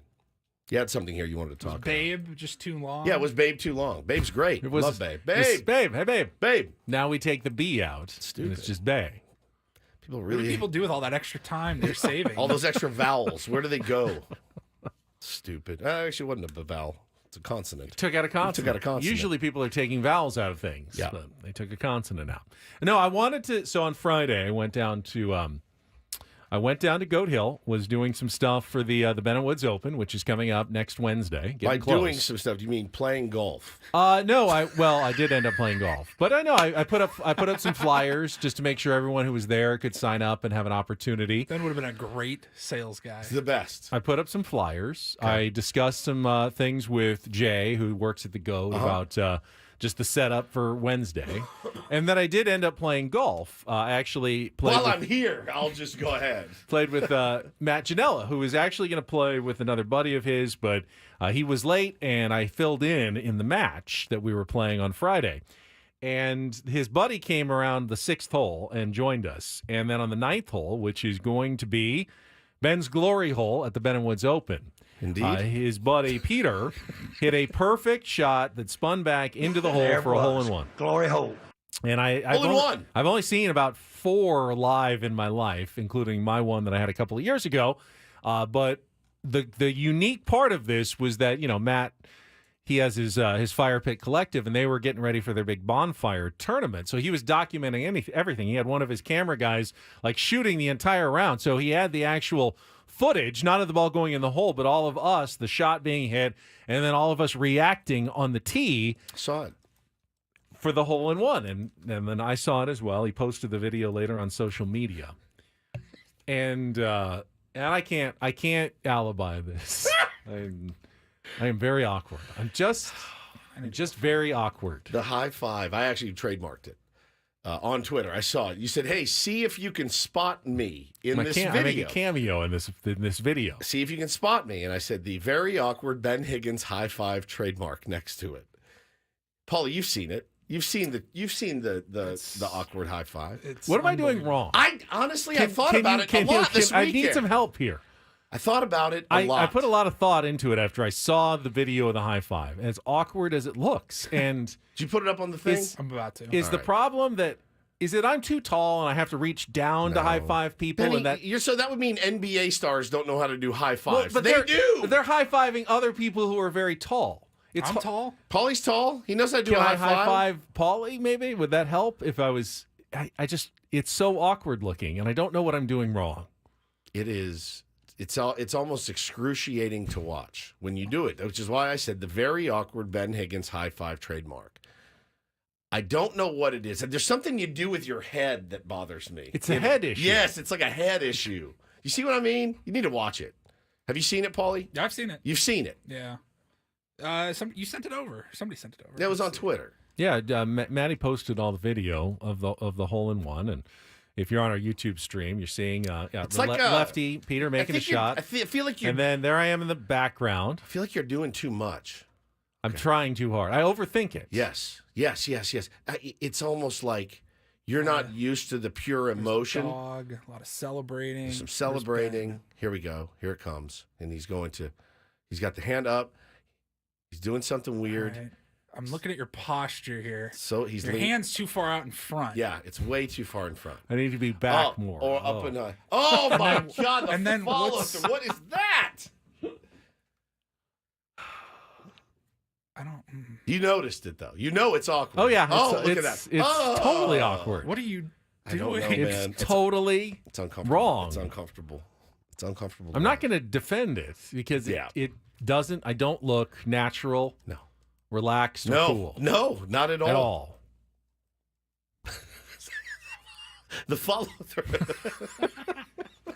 Like the 180 after he does. What is happening? He's like, you know those things that you stand in that circle around you and you're like at weddings and stuff? That's what he looks like. He does like the hit and like the 180 around. Don't ever change though. Do we need practice sessions? I just don't. We would lose. If it would be weird. It says patty cakes. Yeah. It's like it would be really weird if all of a sudden I'm pushing too much as opposed to just swinging. It'd be really weird if I push. If you got cool all of a sudden and were like really good at high fives, it would be unsettling. So, the moral of the story is though, this is the actual tee box where we will be doing Ben's Glory Hole, which is your opportunity to make a little donation. High fives. And if you can beat my shot, not only will you win a box of Chrome Tours from Callaway, you will also get a high five from me at Ben's Glory Hole for your triumph. And if you get a hole in one, everyone will go nuts because it's like an amphitheater. It's almost like a stadium hole. It's awesome. On number 9, they got the bonfire, the fire pit at the top. There's seating, there's benches. So tier 1s will probably be sitting there during the day, just enjoying the action and watching everybody come through and take their shot at the hole in one, the one where Peter got one on Friday afternoon. I saw an idea on Twitter I wanted to run by you guys and by the tier 1s. They were playing a scramble somewhere. Don't know where it was, but somebody tagged me in it. What do you think about a heckle hole? Like someone heckles afterwards or during the shot? During your tee shot. What's the easiest hole out there? Maybe the Glory Hole, but where people are just heckling you the whole time. They actually had this person in like a giant mask and they had to swing and they were heckling him the whole time. I love the idea of a heckle hole. 18's pretty flat right there at the end. Yeah, but then you'd have to stand at the tee box. 10's a good tee How box about for. 1? 10's the easy shot. It's just downhill. Yeah, 10's downhill. That's the first heckle shot. hole. You can do anything. You hit a ground ball on 10, it goes 150, 200 yards, and you just chip it onto the green. That's par 4. So that's not a bad spot. I love the idea of the heckle hole at the Ben & Woods Open. Do we need to hire hecklers? No, we can do it. I can do it. Paulie can do it. Hannah be a great heckler. She heckles me all the time. So we'll just heckle people. Robert sent it to me. Mailman Rob sent it to me. It's brilliant, and I think it'd be a lot of fun. Again, it's not a stuffy place. It's not a stuffy tournament. It's going to be in the name of fun and charity. And we, by the way... Well, I mean, I am there, so there will be a certain amount of stuffiness just from my presence. Correct. But other than that, it should be pretty casual. It's going to be a lot of fun. And we are, what? 9 days. 9 days. Next Wednesday. God. Next Wednesday, we are off that day. Yep. So we will be doing 2 shotguns. You've got the morning 8 a.m. and the afternoon 1 p.m. There's only a couple of foursomes left in the morning. There's still about 4 or 5 left in the afternoon. Please sign up. We would love to see you there. We've got food set up from the Goat. They've got Virgin Beer. We've got Maestro Dobel Tequila is going to be out there. We've got Better Buzz Coffee is going to be there in the morning. Woods is going to get donuts for everybody from VG's. So it should be plenty of fun. And then the Callaway prizes and giveaways are going to be spectacular. So really, we would love to see you out at Goat Hill Park next Wednesday, the 19th, for the 3rd annual-ish Ben & Woods Chrome Tour, Ben & Woods Open. But we do need to shut down ticket sales. Friday will be the last day that you can purchase foursomes or twosomes or singles. Friday will be the cutoff. So don't come to me on Saturday. Woods, you want to get in. You're done. Friday. Got to send in the final list so they can assign carts and holes and everything. It has Wednesday. So been decreed. Friday will be the last day that you can purchase. So get on it. Get on it today. Paulie will post the link, and it's all over our social media at Ben & Woods. Everywhere that you consume us, you will find it. And if you can't find it, DM me. I'll get it to you. Don't miss an opportunity to get an awkward high five from yours truly. And see your glory hole. And maybe get heckled. Yeah. I like that idea. I like it too. I think it'd be a lot of fun. So, no, looking forward to that. We got a lot of good stuff for you guys, man. The raffle prizes that are coming together are incredible. I'm talking, like, chance to come in and co-host and stuff, and, like, a lot of good prizes, man. A lot of good prizes. Suites, Padres tickets, pretty elite prizes. So, join us. We'd love to party with you. Yeah, and those anyone can win those, even if you are not playing in the tournament. Just you can buy stop raffle by tickets, and buy raffle tickets day of. If you're in the area, even if you're not a golfer, please stop by. Enter to win some of the fantastic prizes in the raffle, and you can be there for the drawing or write your name and phone number on. We will have a winner for you on tons of great prizes next week. And the trophies are awesome. You can drink out of them.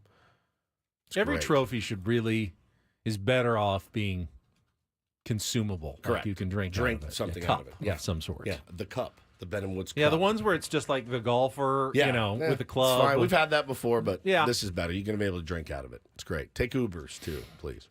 It's probably smart. Yeah. No drinking and driving at our tourney.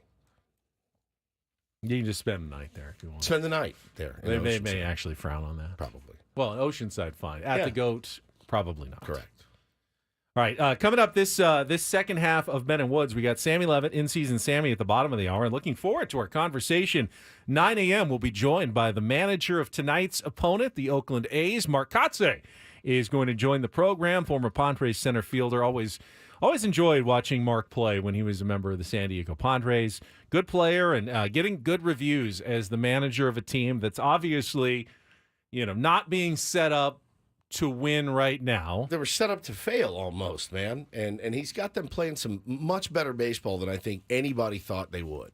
And he gets a lot of credit for that. He should. He should. He's got a roster that's largely anonymous players. They're not putting any investment into big contracts right now. We'll see if they do when they move to Las Vegas, but they're having to do it on a shoestring budget with very poor facilities at a stadium they're getting ready to, abandon.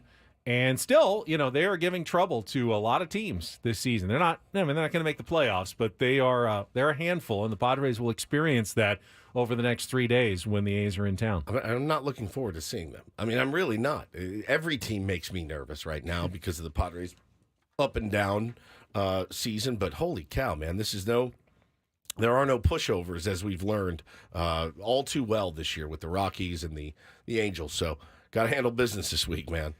Let's take a quick timeout. If you want to talk about some of the other things that happened in baseball over the weekend, had a London series as part of the activity in Major League Baseball. We can get to some of that, and then in-season Sammy will discuss what happened at Petco Park over the weekend when he joins us at the bottom of the hour. It's all coming up with Ben & Woods. We'll be back after a check of traffic here on 97.3 The Fan.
Tune in every Thursday at 10 a.m. for 97.3 The Fans commercial-free Padres Roundtable featuring Ben and Woods, Annie and Elston, and Gwen and Chris, presented by San Diego Roundtable Pizza.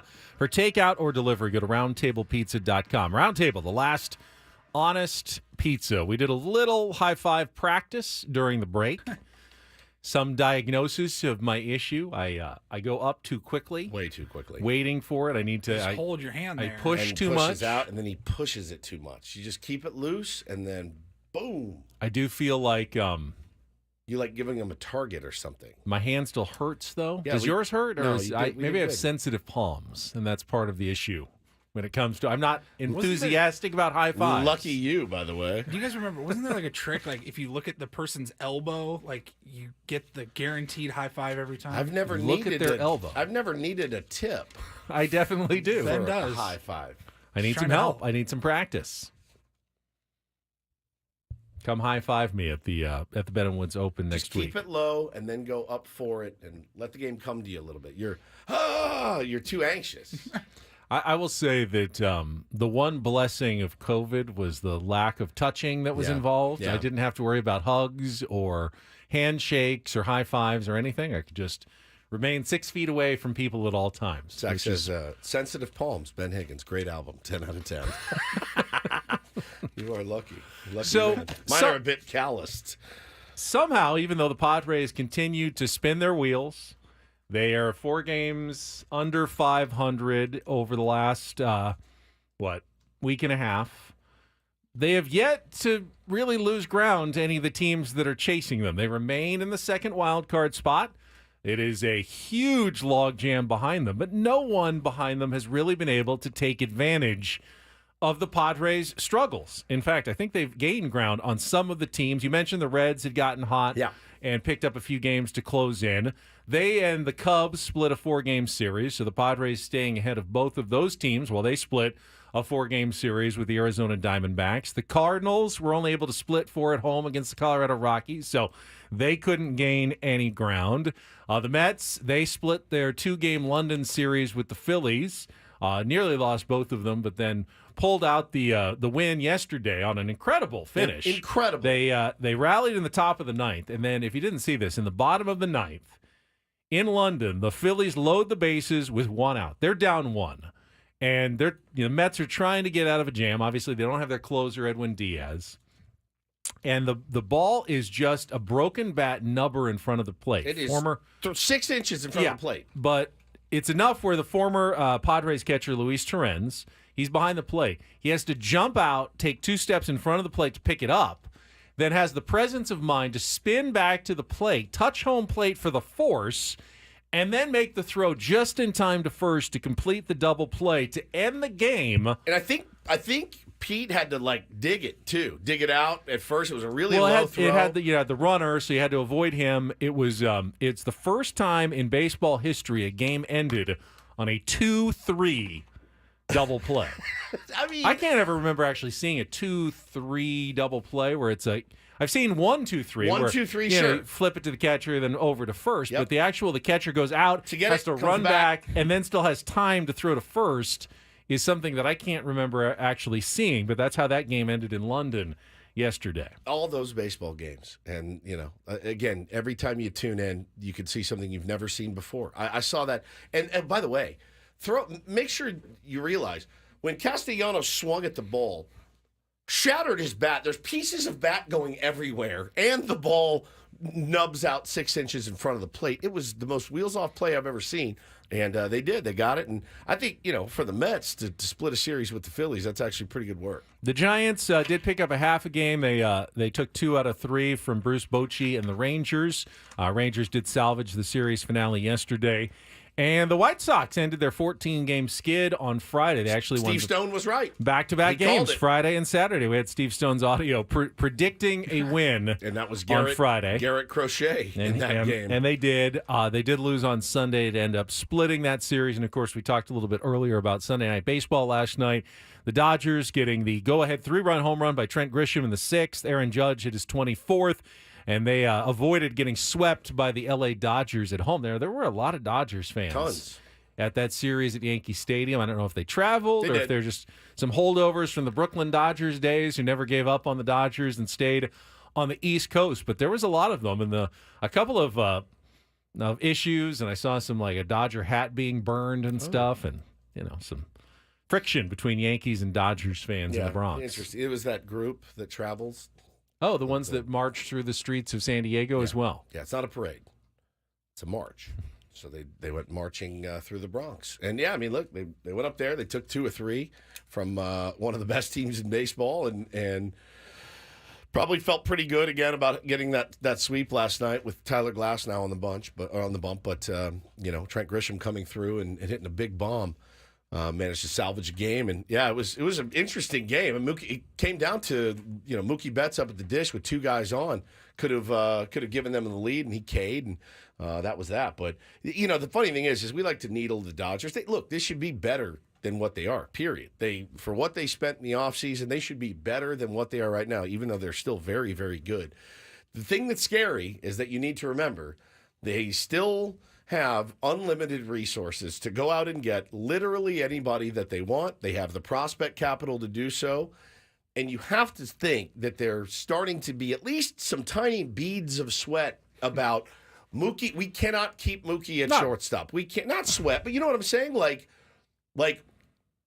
no one's given them cause. If the Padres, Giants, or Diamondbacks have gotten off to a good start. Benny, I'm talking about they've never really been worried about the regular season, right? So I don't think that I don't think they're looking in their rear view at all. I think what they're 8 games up. They shouldn't be. Right. You know what they're looking at? They're looking what happens in 4 months from now. That's what they're looking at. And they look at their team and they go, we can't keep this experiment up. Rotating middle infielders. Mookie plays short sometimes. Vargas plays whatever. Like, they're going to go out and improve their team. They're going to go get help in their bullpen. They are going to go get whatever they need. So, while it's all fun and games now. Is that the best strategy? I mean, for them? Well, the Padres always go out and get help, and it doesn't ever seem to help. Is it better to stick with the guys you already have, just let them continue to grow together, and eventually by the end of the season – you've got your complete team that you were hoping for. I think the pressure up there to have to win one. But if you're not being challenged, if you're going to win your division, and they are, doesn't it make more sense to stay with consistency rather when's than the last time they were challenged in their division? Like they never really worried about. They want to get help that's going to help them. What I'm saying is they have the luxury that they don't have to make a panic move. Right. They can stick with their program and be patient with it. They can be patient with Mookie in the infield. They don't have to panic because no one is challenging them. They can work this out all season long and try to create the best version of themselves for October, as opposed to trying to, wedge new pieces in at the trade deadline. I don't know, man. I look at it and go, it's desperation time. Even though they're 8 games up, they're going to be desperate come October. I think that's what's been their Achilles heel the last few years. All right, let's take a time out. When we come back, it'll be in-season Sammy time. We missed him, didn't we? We haven't talked to Sam in a couple of weeks. Did you have him on last week when I was gone? Maybe we did. Maybe. I don't remember. And then it was the week before we may have missed Sammy. But we will have in-season Sammy Levitt joining us to talk about the weekend that was at Petco Park next on San Diego's #1 sports station, 97.3 The Fan.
Well, we saw a little bit of everything from the San Diego Padres over the weekend as they split 4 games with the Arizona Diamondbacks, continuing to tread water. At least the 5-game losing streak came to an end. Sammy Levitt was there for all of it.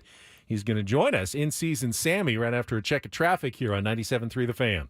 From the 97.3 The Fan Traffic Center, here's Kelly Danick. Traffic is sponsored by Viejas Casino and Resort. We still have a handful of hot spots here. One of them is a collision on 25th Street on-ramp to eastbound King Freeway. Looks like a metering light may have gotten knocked down in that collision. Also crash over the right shoulder on southbound 15 past Ocean View. Traveling on the northbound 805, accident clearing from the Claremont Mesa Boulevard off-ramp. And westbound 52 before the 125 accident in the center divide. The daily jackpots at Viejas Casino and Resort are on fire. Players have hit huge wins with bets as low as 50 cents. Check out their jackpot winning smiles on the Viejas Facebook page. Want to join them? Who knows? The next jackpot winner could be you. Viejas Casino and Resort. I'm Kelly Danick with Ben and Woods, San Diego's #1 sports station, 97.3 The Fan. So actually one of my favorite moments of the weekend, on Saturday I was hanging out with Shelly and Lucadia, and we were watching the game, and Jake Cronenworth hit his home run. And one of the bartenders said, "Oh, I heard on Sam Levitt's pregame show." He had a kid who came up to the Western Metal Supply Company building and said, "Jake is going to hit a home run during this game." And he remembered it, and he told me, and I hadn't heard it. But then I saw Sammy posted it later on social media, and he was absolutely correct. And Sam Levitt joins us right now here on Ben and Woods on 97.3 The Fan. Can you get that kid to come back and make more predictions, Sam?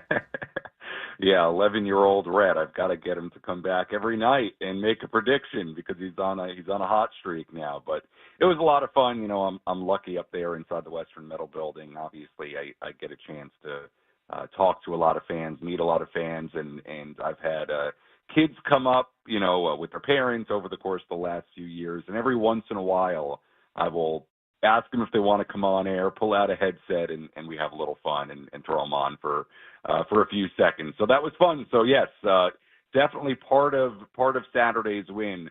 Part of that is the credit of 11-year-old Rhett with the prediction. Very nice job by him. I did also hear Sammy go on a long tangent, I believe during one of the post-game shows, and maybe Woods can chime in here, but he started talking about the game which you push the discs down the sandy wooden table and shuffleboard. But Sammy said, no, I grew up playing shuffleboard. It's the game you play with on like concrete with a stick, and you push like a hockey puck down a long runway. Is the sandy game not called shuffleboard? Are they both called shuffleboard? Did we ever get any clarity on that, Sammy? I think Sammy might be right here. Yeah, I think from my brief research, they are both called shuffleboard. Oh, okay. Now maybe the game that's inside the loft and inside a lot of bars is called hand shuffleboard was my final conclusion. But I grew up, going to some of these hotels in the Catskills in New York with my grandparents, and they would have. Please tell me you went to a comedy show. Sammy, we're watching Shifty Green. Oh, yeah. We would go to the late night comedy show. Oh my God, what a nightmare. The shuffleboard. So I grew up where that was shuffleboard. So I did not. Admittedly, I don't think I saw the hand shuffleboard game.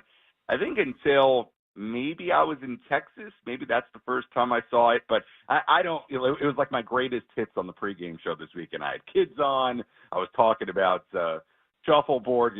Anytime I have to try to kill a few minutes, you never know what I might get into. So we can relate. But, yeah, They do have those hand shuffleboard games or tables, I should say, inside the loft at the Western Metal Building. So another activity to enjoy at Petco Park. I have never met a human being that has been to the Catskills until now. He's my very first person that's been. I just thought it was like a mythical place. I don't even know where it is. No. Upstate New York. It's like a mountain range, right? Right. And they have these these hotels that people go to, and I would go with my grandparents, and we'd go to the comedy show, we'd have the dinners, they'd have the arcades, we'd have there would be like little dance parties with bands, like it was, and they did have the very old school shuffleboard and bocce ball courts, and I was all over that. Petey wants to know, did you have a summer fling with a girl named Baby? Yeah, that's where that took place. Wow, the Catskills. That's I where was too young. Tyson I was trained there. I was pretty young back in those days, but I did have a good time. I was shuffleboarding for sure. Phenomenal. Well, Sammy, somebody had made the point earlier, the white knuckling San Diego Padres, and I don't think game to game you didn't have to white knuckle much on Friday and Saturday, and yesterday you really didn't have to white knuckle much. But when it comes to series, every time a new series starts, you just don't know which San Diego Padres team is going to show up, and with the Oakland A's coming into town, look, if you looked on paper, you would say, what are we white knuckling? I'm going to lean back and enjoy a 3-game sweep. But Dylan Cease, we're facing a righty tonight. Right, I mean, it's a come on. no-brainer. But a lot of lefty starters coming in too. Has there been any inkling that the Padres are going to break out of this inability to hit left-handed pitching at all? I mean, there really hasn't, right? I mean, it's kind of the great mystery. I think that's a question for everybody right now, why it's been so difficult against left-handers, and I don't think there's a great answer for it. Now, maybe part of that solution is the way Fernando's hitting right now. Like, I'll be fascinated over the next few days with how locked in he's been to see if he continues that against left-handers, right? Because he is, I mean, to me right now, in my now 2 seasons covering Fernando, because remember, I didn't see him at all in 22 and then, saw him for the first time in this job when he came back in 23. I mean, to me, he is as locked in, certainly as I've seen him, right? And it's shades of 2021 Fernando. So maybe that's part of the solution, having somebody like Fernando rip up lefties. But look, Ha-Seong Kim swung it better. I mean, maybe part of it is just guys swinging the bat better in general, and that'll lead to better results against the left-handers. But, look, the Padres, and it's no secret to anybody, I'm not breaking any news, they are going to have to figure out the lefty thing. I mean, they just have to, because it's been so quiet and because they have right-handed hitters that should do more damage against those guys. So when you talk about the priorities moving forward, there are a lot of them, but I think breaking whatever's been going on against left-handers, to me, that's right at the top of the list. So, yes, it should be, when they face some lefties here coming up, a fascinating handful of games, because they got to figure it out. Sammy, when Joe Musgrove and Yu Darvish went on the injured list a little over a week ago, I think my first thought was, now they're going to, two of the starts now are dicey, and if any of the number 1, 2, or 3 guys has a bad start, all of a sudden that's like 60% of your rotation that you can't count on anymore. And improbably, the Padres strung together a series of really good starting pitching performances until yesterday with Adam Mazur. And now I'm wondering, in your opinion, how urgent is it that the Padres go out and maybe try to add a starting pitcher, if there even is one? We talked about Garrett Crochet last week. Is one available on the trade market right now?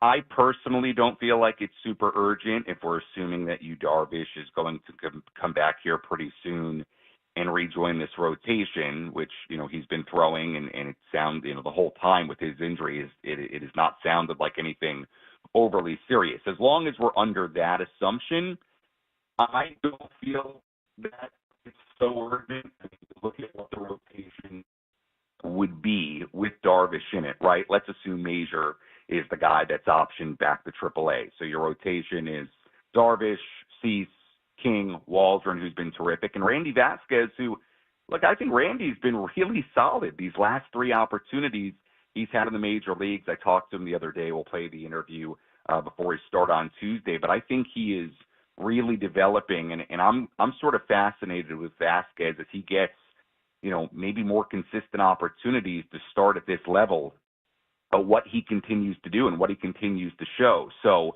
look, I think there are a couple of facets when you talk about guys like Garrett Crochet, and if they want to target a starting pitcher, would it hurt them? Absolutely not.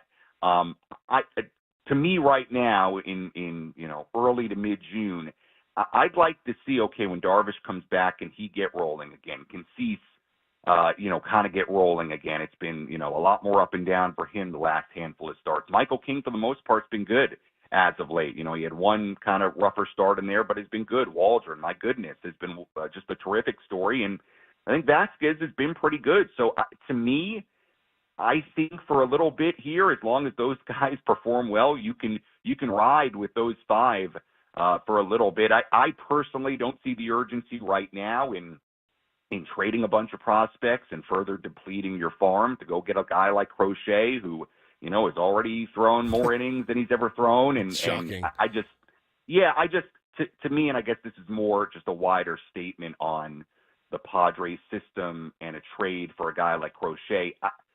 At this moment, I'm not a huge fan of it. I'd like to see them, after making the Cease and Arise trades, try to keep some of these guys. And you know, look, it's a team that's sitting a game below 500 today, right? I mean, is there a case for, hey, they've got to show you a little bit more before you go, you know, empty more of the farm and get another arm? But I think when Darvish is back, if you can get, you know, what Vasquez has done the last 3 starts, I think this starting pitching should really be okay. I do believe that. Yeah, you know, and if they're not, it's kind of a bummer because, you know, you saw over the weekend in 2 blowout games. Well, actually, let's call it 3 blowout games, right? Over the weekend. None of them were really particularly close. The guys that they used to clean up, you know, the wins and even the loss, not your high leverage guys. You don't really need those guys. No. So we're seeing Kolek and Matsui get some mop-up opportunities. Problem is, Sammy, is when we've also... Kolek's game a week ago really put this team into a tailspin for about a week with Suarez having to be used and all that. We all know the repercussions of it, but man, it's got to be tough for Schilt to know who he can pick up the phone and call down in the bullpen. If tonight's game, for example, is a tight one. I know Robert Suarez hasn't pitched in 8 days, 9 days. Last Saturday. Right. So yeah. obviously he's going to get, you know, the last opportunity. But man, who do you ring down there in the bullpen right now, other than maybe Jeremiah Estrada and Robert Suarez, that you have any confidence in? Yeah, I think, Woodsy, you could argue at this current moment, it may be the number one question facing this team at this moment. Not that there aren't concerns offensively with Manny out right now. We'll see what the update is on him today, with Xander obviously out for a while. And obviously, look, with the injuries to Darvish and Musgrove, you have concerns there. But on a day-to-day basis, I think the bullpen, the fact that it gets really murky when you get beyond Suarez, Estrada. He's taking a swim. He's oh, did I? Yeah, we lost you. Yeah, you sound like you took okay. a, took Am I back? You're back. dip in You're the back pool. now. Yeah. Okay, I'm back. Okay. Just talking about the bullpen. I mean, I think that is, you know, right there among the most pressing concerns for this team. I mean, not on the back end. Suarez has been great. Estrada, for the most part, has been great. You know, look, I know he's had some tougher outings, but he had a pretty good run there where he was really, really effective for a while. But once you get beyond those 3, I mean, you know, De Los Santos has been really up and down. Obviously, Kolek's had his struggles. And look, Brito and Kolek are guys that are just sort of, you know, pitching in sort of blowout games right now for the most part, or unless you need a guy like Brito to cover a lot of innings in whatever the game is.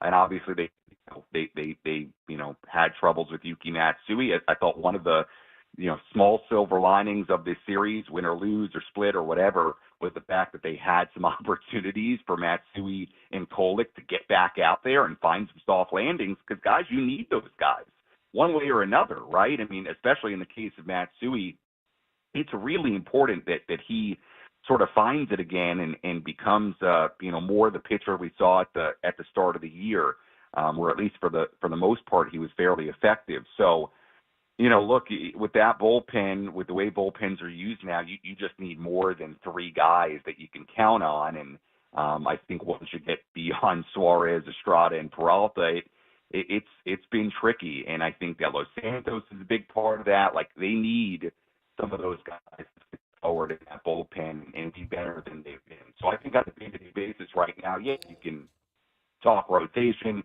you can talk offense without Bogarts, without Manny right now, but all right, Sammy, we're going to let you get your cell phone a little bit of rest. Hopefully it'll come back strong after a day off or so, and we'll talk to you again next Monday. Submarine Sammy. All right, guys, sorry. We love you, buddy. That's all right. My reception in PB. Yeah, that's all right. Sam, what's going on? We're just going to blame Adam. Sammy Levitt. Adam needs to get you a better phone. Yeah. We'll work on that for next time. And you mentioned Manny Machado. I mean, you heard the comments from Mike Schilt and Manny.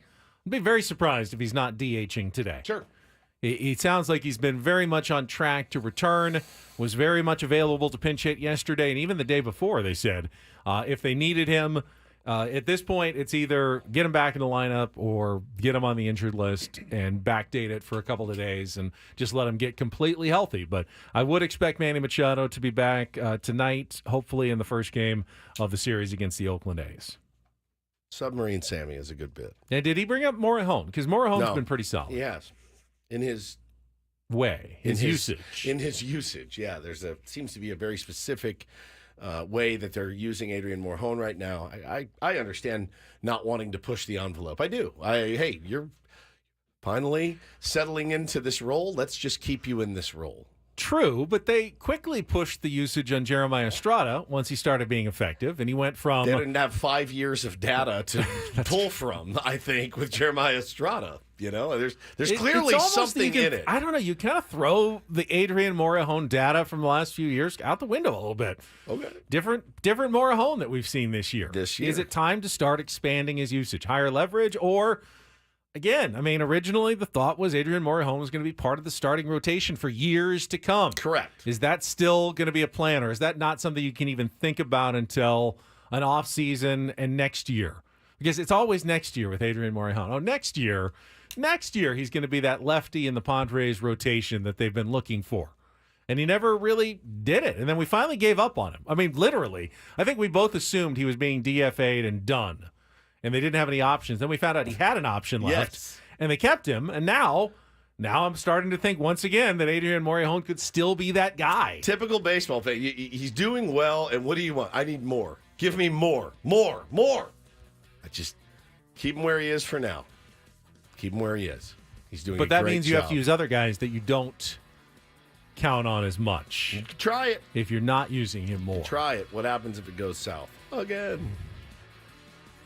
All right, we'll come back. Mark Kotsay, manager of the A's, joining us next year on 97.3 The Fan.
Kind of just studying the Oakland A's as we get ready to talk to Mark Kotsay, hopefully here in a couple of minutes. In fact, he's calling in right now. It's Bennett Woods on 97.3 The Fan.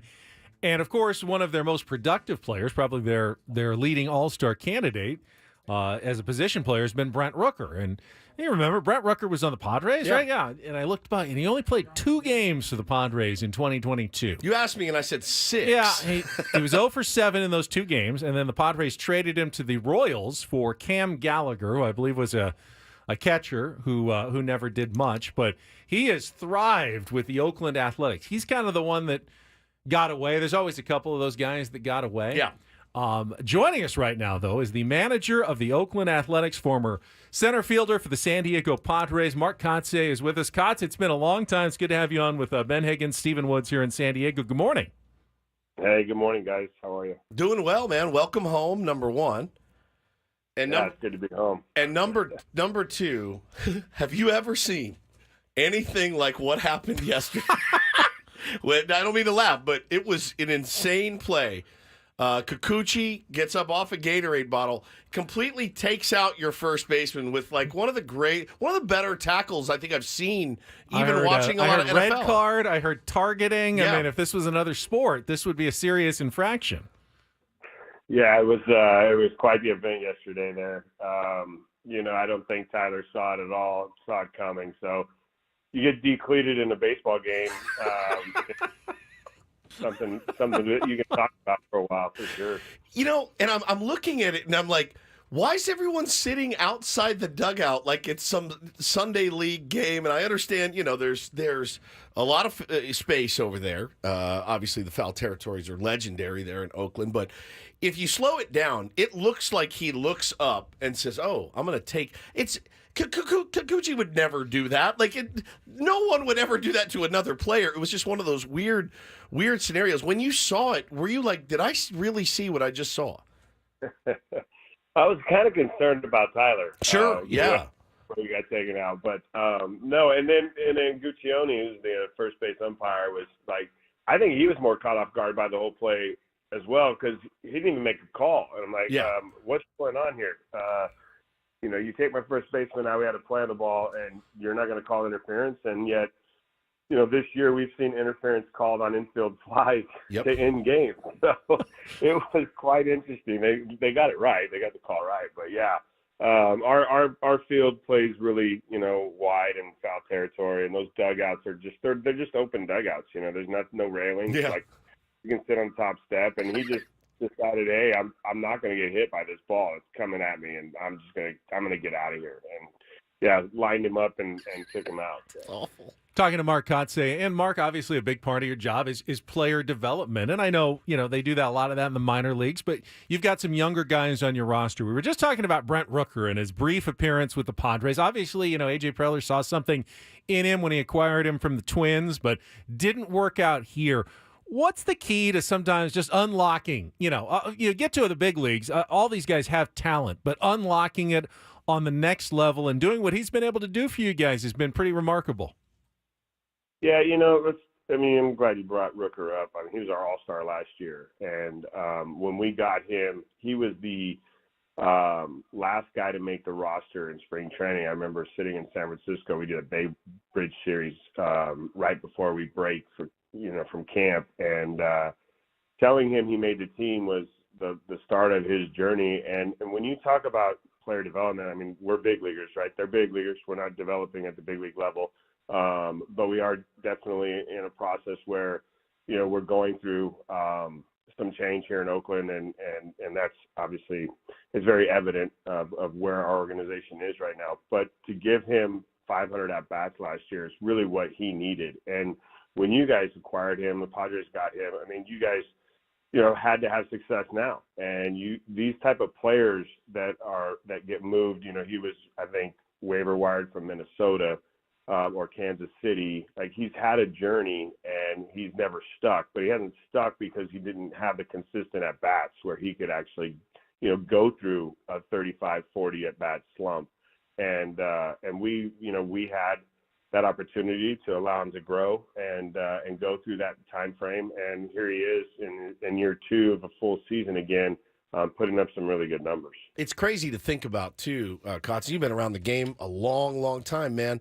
Crazy to think about how many of those guys might have fallen through those cracks when it comes to getting a shot in the big leagues and just not having the opportunity, like you said, to go through a 40 AB slump. It's not. No one's really given that these days. And think about some of the guys maybe you played with or came up with. It's like, man, had they been given a chance with another organization, who knows? Sky's the limit for some of those dudes. Yeah, no question. I mean, that's part of the game, that's part of the change. It's really difficult now to get to the big leagues and have, immediate success. We saw that this year with, Holiday with the Orioles being brought up. And we're seeing it even with, I know you guys had the Diamondbacks in. I haven't looked at what Carroll did over the weekend against you guys, but, he's another player in his second year. We've got a second-year player named Zach Geloff that has had his, struggles this season as well. Where he came up last year, had immediate impact, a lot of success for 4 months, and these first 2 months, and just haven't been able to put it together. I know Tyler Nevin's been up and down with you a little bit this season. Does Dad ever, give you a call to talk about how Tyler's doing? How does that work? Daddy ball? No, Tyler laid the groundwork still, and I couldn't talk very much. Okay. So, Tyler's another example, guys. Player that we acquired from Baltimore. He got off to a really hot start, and then things didn't go well. We decided to make a move, which is really tough because you guys mentioned, like, Phil and I are really close. So those relationships, you separate those relationships from the baseball side of performance and business side of things, which is hard to do. But, no, Tyler's still with us. He's in AAA right now. He'll most likely have another shot and opportunity to get back here and impact this club at some point. Talking to A's skipper Mark Kotsay here on Ben and Woods this morning. And I look at the record, 26-41, and it's funny. I've known you a little bit. I follow you, and I think about you a lot and what you've been tasked with in Oakland. And knowing you, the competitor that you are, I don't know that you want to hear, man, you've really done a great job. I feel like in your mind, you're like, I've lost 41 games. We've lost 41 games this year. I know what expectations were. Day one, spring training. How did you address your team, Mark, saying, look, was it like the Lou Brown, like nobody expects us to do anything. Let's shove it down their throats. How did that work? Yeah, no, you don't go that direction, but more of just, hey, we're out to win as many games as possible, and we'll, look up at the end of the season, and as long as we've done, our preparation, we've had incremental growth, like, we're going to do our best to compete in this division. I mean, we have 2 World Series champions sitting in our division, in the Astros and the Rangers, which, and Seattle's had 4 winning seasons. So, we do have a young roster. We brought some veteran guys in. Our April, our first 7 games didn't start out great. We were 1-6, and then we started to really do things right. We started to pitch well. We started to play defense well. We had a rotation that was together for 38 days that we put together this offseason and really identified some guys that would come in and not just help our young pitchers, but help us, manage games. And that was, Ross Stripling and Alex Wood and Paul Blackburn, and all those guys now are on the IL. So we've been kind of decimated, with injuries in terms of a small market team and what we can do in providing depth. Depth comes from a lot of young guys and inexperienced guys, which, is hard. It's hard at the big leagues right now to come up and like I said, have immediate impact and success. But we've actually gotten some good starts from some young guys. JP Sears is one of our starters that made 32 starts last year, his rookie year, and he's still on track. He's made every start this season. And you'll see a kid tonight, Joey Estes, that's going to start. I think maybe his 6th or 7th start in the big league. So, we are where we're at, but we definitely go out and prepare, and we've definitely played better baseball this season. We're more competitive than we were last year, and that shows the growth that we're looking for. That you at the end of the day can lie down and say, hey, we put our best foot forward. We're preparing to win each day, and we're really focused on the details of the game. Of course, the one guy I'm most excited to see is also the guy I hope we don't see at all over the next 3 days, and that is Mason Miller. My goodness. When did you guys kind of know you had something here? What's his story? And Just kind of tell me a little bit about Mason Miller here. He's tired, though. I think he needs a few days, is what I heard through the grapevine. He's very, very worn down. Bad fish tacos last night. Bad fish tacos, yeah. Mason, we got fortunate to be able to draft Mason. We took a chance on him, and last season when he came up, he was a starter, made a few starts, had some elbow issues. We had to shelf him for a while. Brought him back at the end of the season just to make sure he was healthy and get his confidence back. And we used him in a role where he pitched 3 innings every 5th day, really just to see where his arm strength was and see how he would finish the season. Going into the offseason, our GM and myself talked about maximizing his impact for this team and trying to keep him healthy for a full season. And we felt best that we moved him to the back end of the bullpen. We didn't know that he would emerge as this type of closer this quickly, but he's really embraced the role. He's a special kid. He's got a special arm, and I'm hopeful that we can at least use him 2 out of 3 games this. Well, I hope not. Over the 3 days. Absolutely, it's so weird because I root for Mark so much, but not for the next 3 days. I can't. I don't want to see him. I just don't want to see him. He's so nasty. What's he like as a? Because he seems, like a really, really. You have to be a closer, but he seems like a gnarly competitor. Yeah, no, he is. He's intense, but he's just embraced this role so well. And you guys know this. My relationship with Trevor Hoffman, and Trevor's one of my best friends. Like we communicate a lot about bullpen, and we communicate a lot about the roles down there and the importance of routines. And so I kind of reached out to Trev early on in this process, and he's been great with Mason, which Mason has been so thankful for just that relationship as well. So, Mark, before we go, just how's you? How's life, family, everything? How's everything treating you? Life's good. I can't complain. I'm getting to do what I dreamed of doing, and one of 30 jobs. Blessed to be in that seat, and grinding to get this organization back to where it belongs. And there's been a lot of adversity, a lot of challenges, but there's direction now, and we're excited about that. Awesome, man. Love to the family, and hope to see you soon. And just sit on Miller for a while. Save something for the long haul. All right. Thanks, Ben. Thanks, brother. Appreciate it. Mark Kotsay, manager of the Oakland A's. Good catching up with him. Great. And get to return to San Diego for the next 3 days. Well, it's nice to come home. Oh, 100%. It's funny because I could tell him we can give him a scouting report on the Padres, and all I can say is you won't think they're a 500 team. Either you'll think this is way better than a 500 team, or you go, how is this team even 500? And you don't know which one's going to show up every night for the Padres.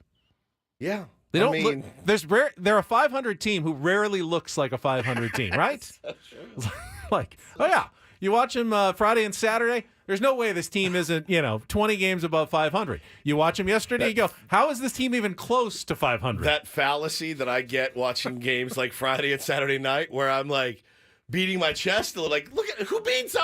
Yes, I say it in my house all the time. Bo will now go, who is this team? And I'm like, I know, they're unbelievable. And then the next day. So we're all riding the wave that is being a San Diego Padres fan. All right, good stuff from Mark Kotsay. Love him, dude. We still have some Padres tickets to give away. Why don't we do that in our next segment? Padres Oakland A's tickets for tomorrow night's Joe Musgrove basketball jersey giveaway night. We'll do that when we come back. Don't go away. More Ben and Woods coming up after traffic here on 97.3 The Fan.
Our thanks again to A's manager Mark Kotsay. Padres and A's coming up tonight at 6:40. Sammy Levitt, who was also on with us earlier, will have the Eco Water SoCal pregame show at 5:40.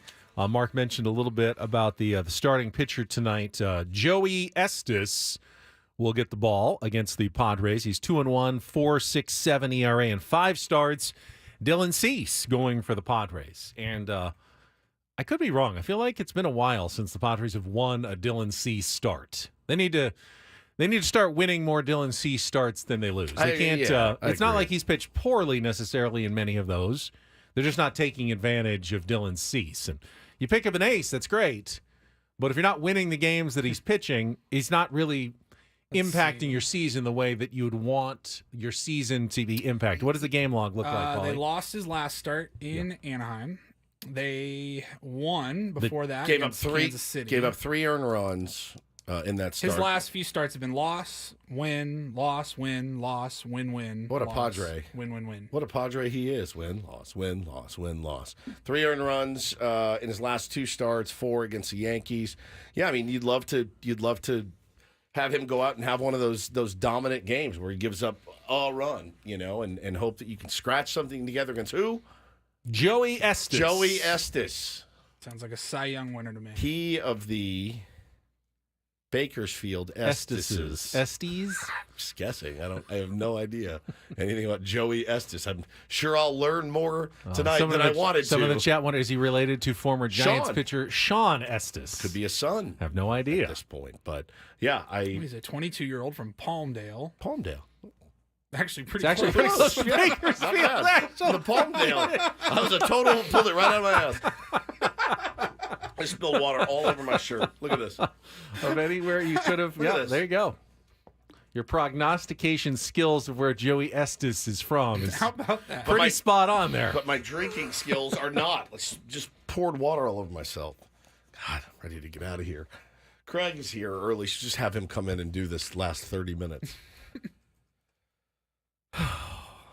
I'm very excited this week.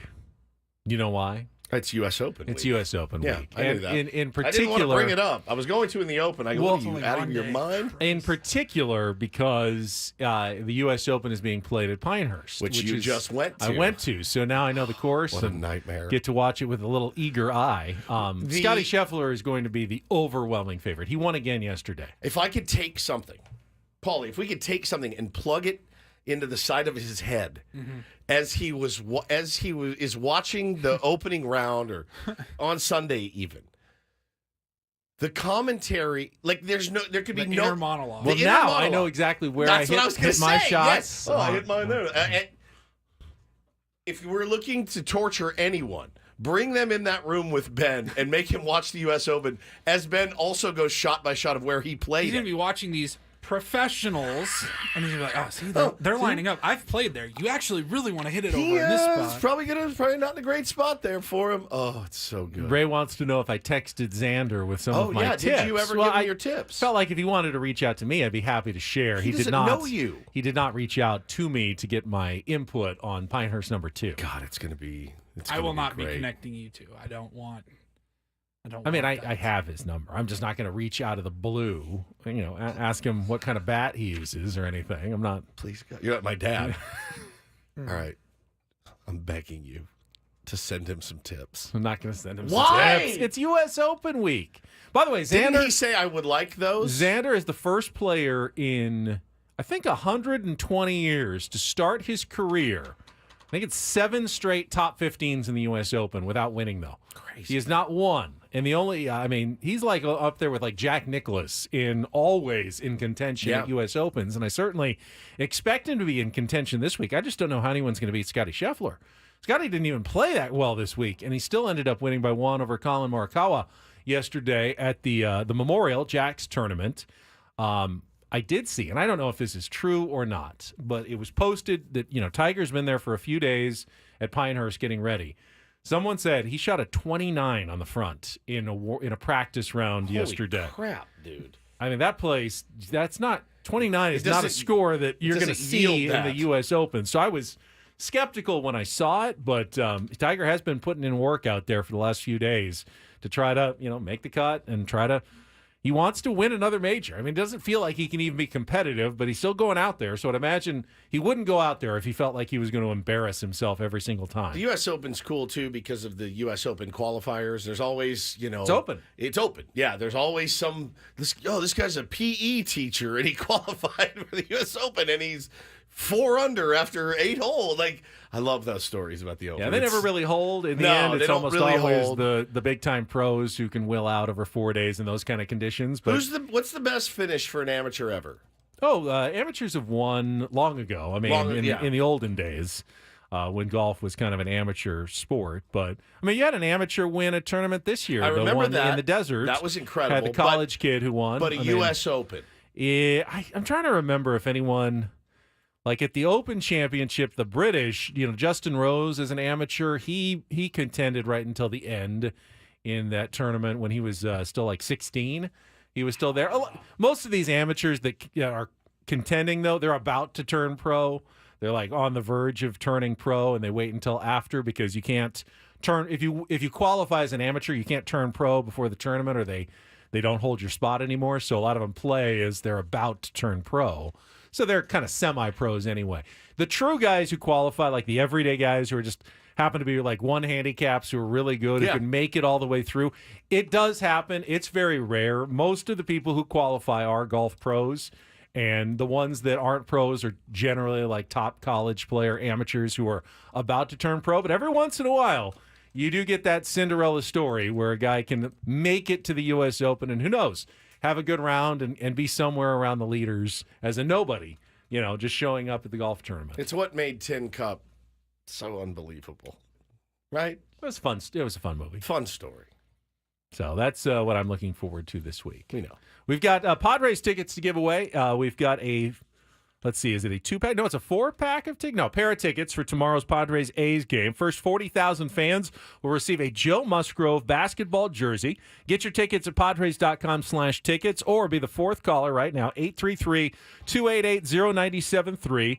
Fourth caller is going to win the pair of tickets for tomorrow's Padres A's game with the Joe Musgrove basketball jersey. Did you see Mud this weekend? I did. Of course I did. Without the undershirt, just going the full... I was interested. He was showing off the scars from his pitching surgery, the labrum and the elbow, the bone spurs in his elbow. I mean, those scars stay with you when you're a professional athlete forever. Sure do. But he didn't look bad. Arms looked pretty good. Looked little nice, pale. little definite. Yeah, it's very pale. It's pale white, but not too shabby. I mean, no different than my golf tan. That is pale and moly. Moly? Very moly. Right. This is a lot of moles. I like mole. It's moly. It's different than moly. Yeah, my arms don't look Holy great either. moly. All right, wrap it up. All right. Reindl Report's coming up next. Ben and Woods, 97.3 The Fan.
Congratulations to Jose, one of the Padres tickets. Thank you for calling in. Everybody else, better luck next time. This hour on 97.3. What?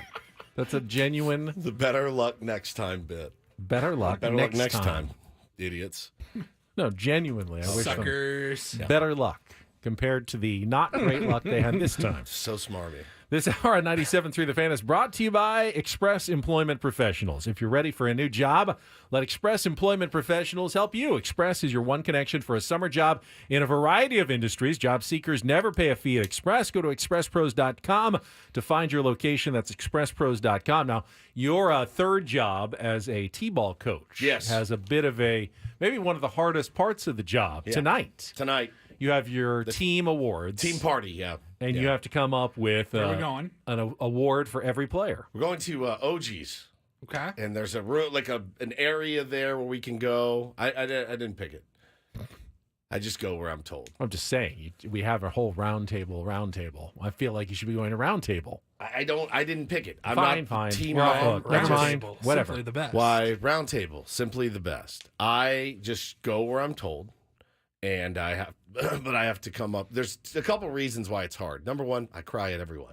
Every single team award, I lose my mind because this is my little guys, and I watch them grow. I've seen them grow up, and when I'm giving them awards, it gets me choked up every single time.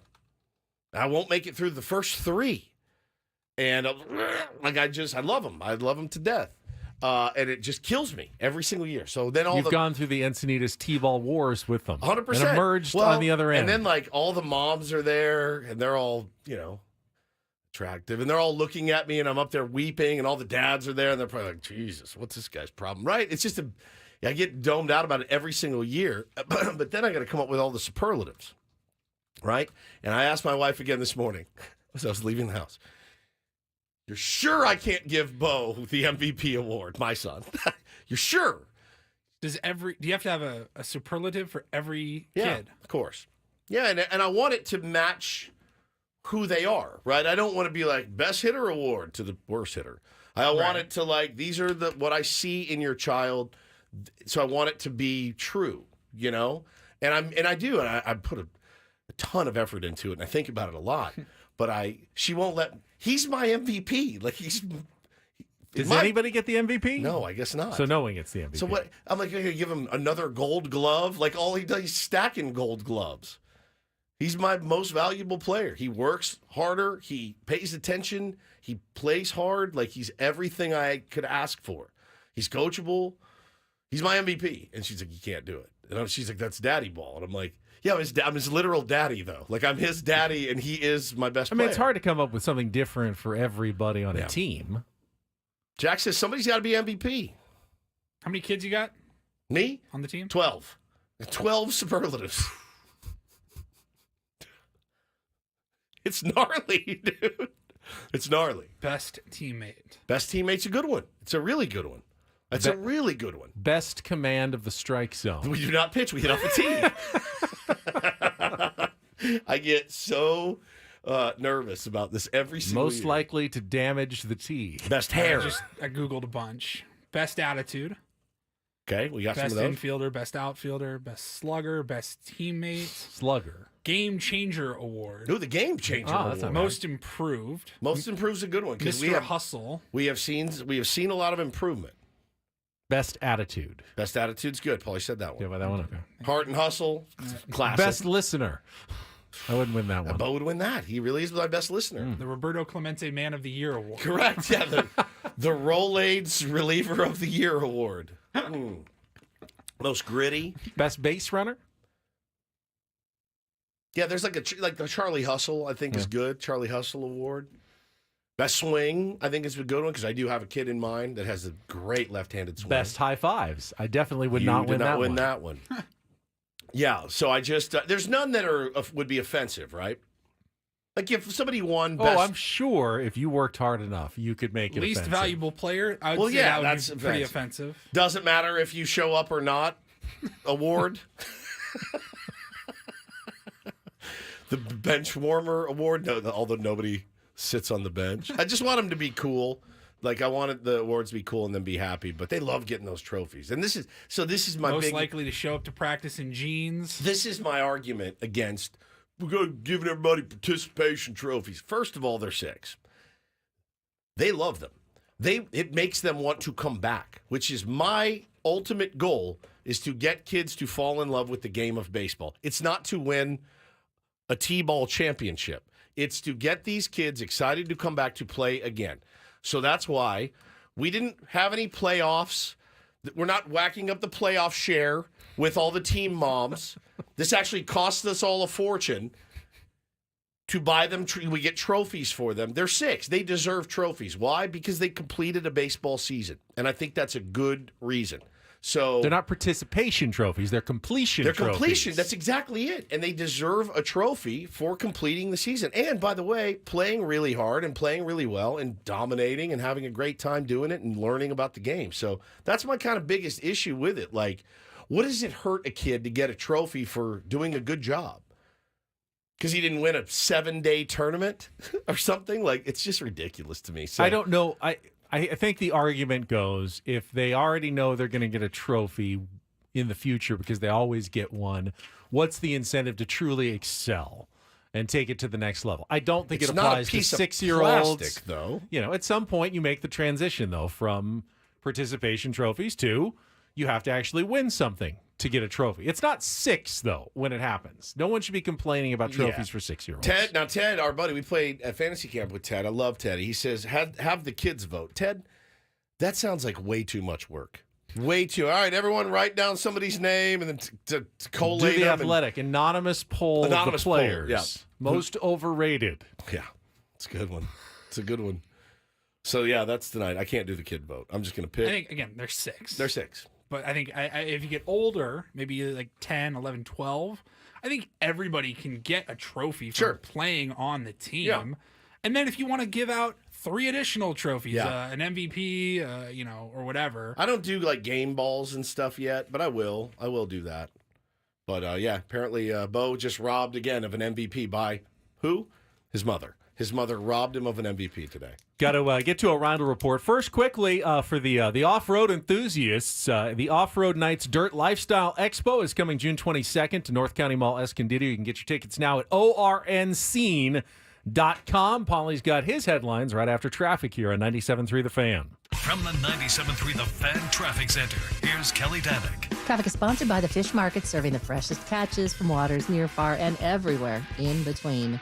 Guys are wrapping things up with one problem on the coastline. Southbound 5, right before Encinitas Boulevard. Accident involving a couple vehicles. Looks like everything is now over to the right shoulder. Watch out for a little residual there.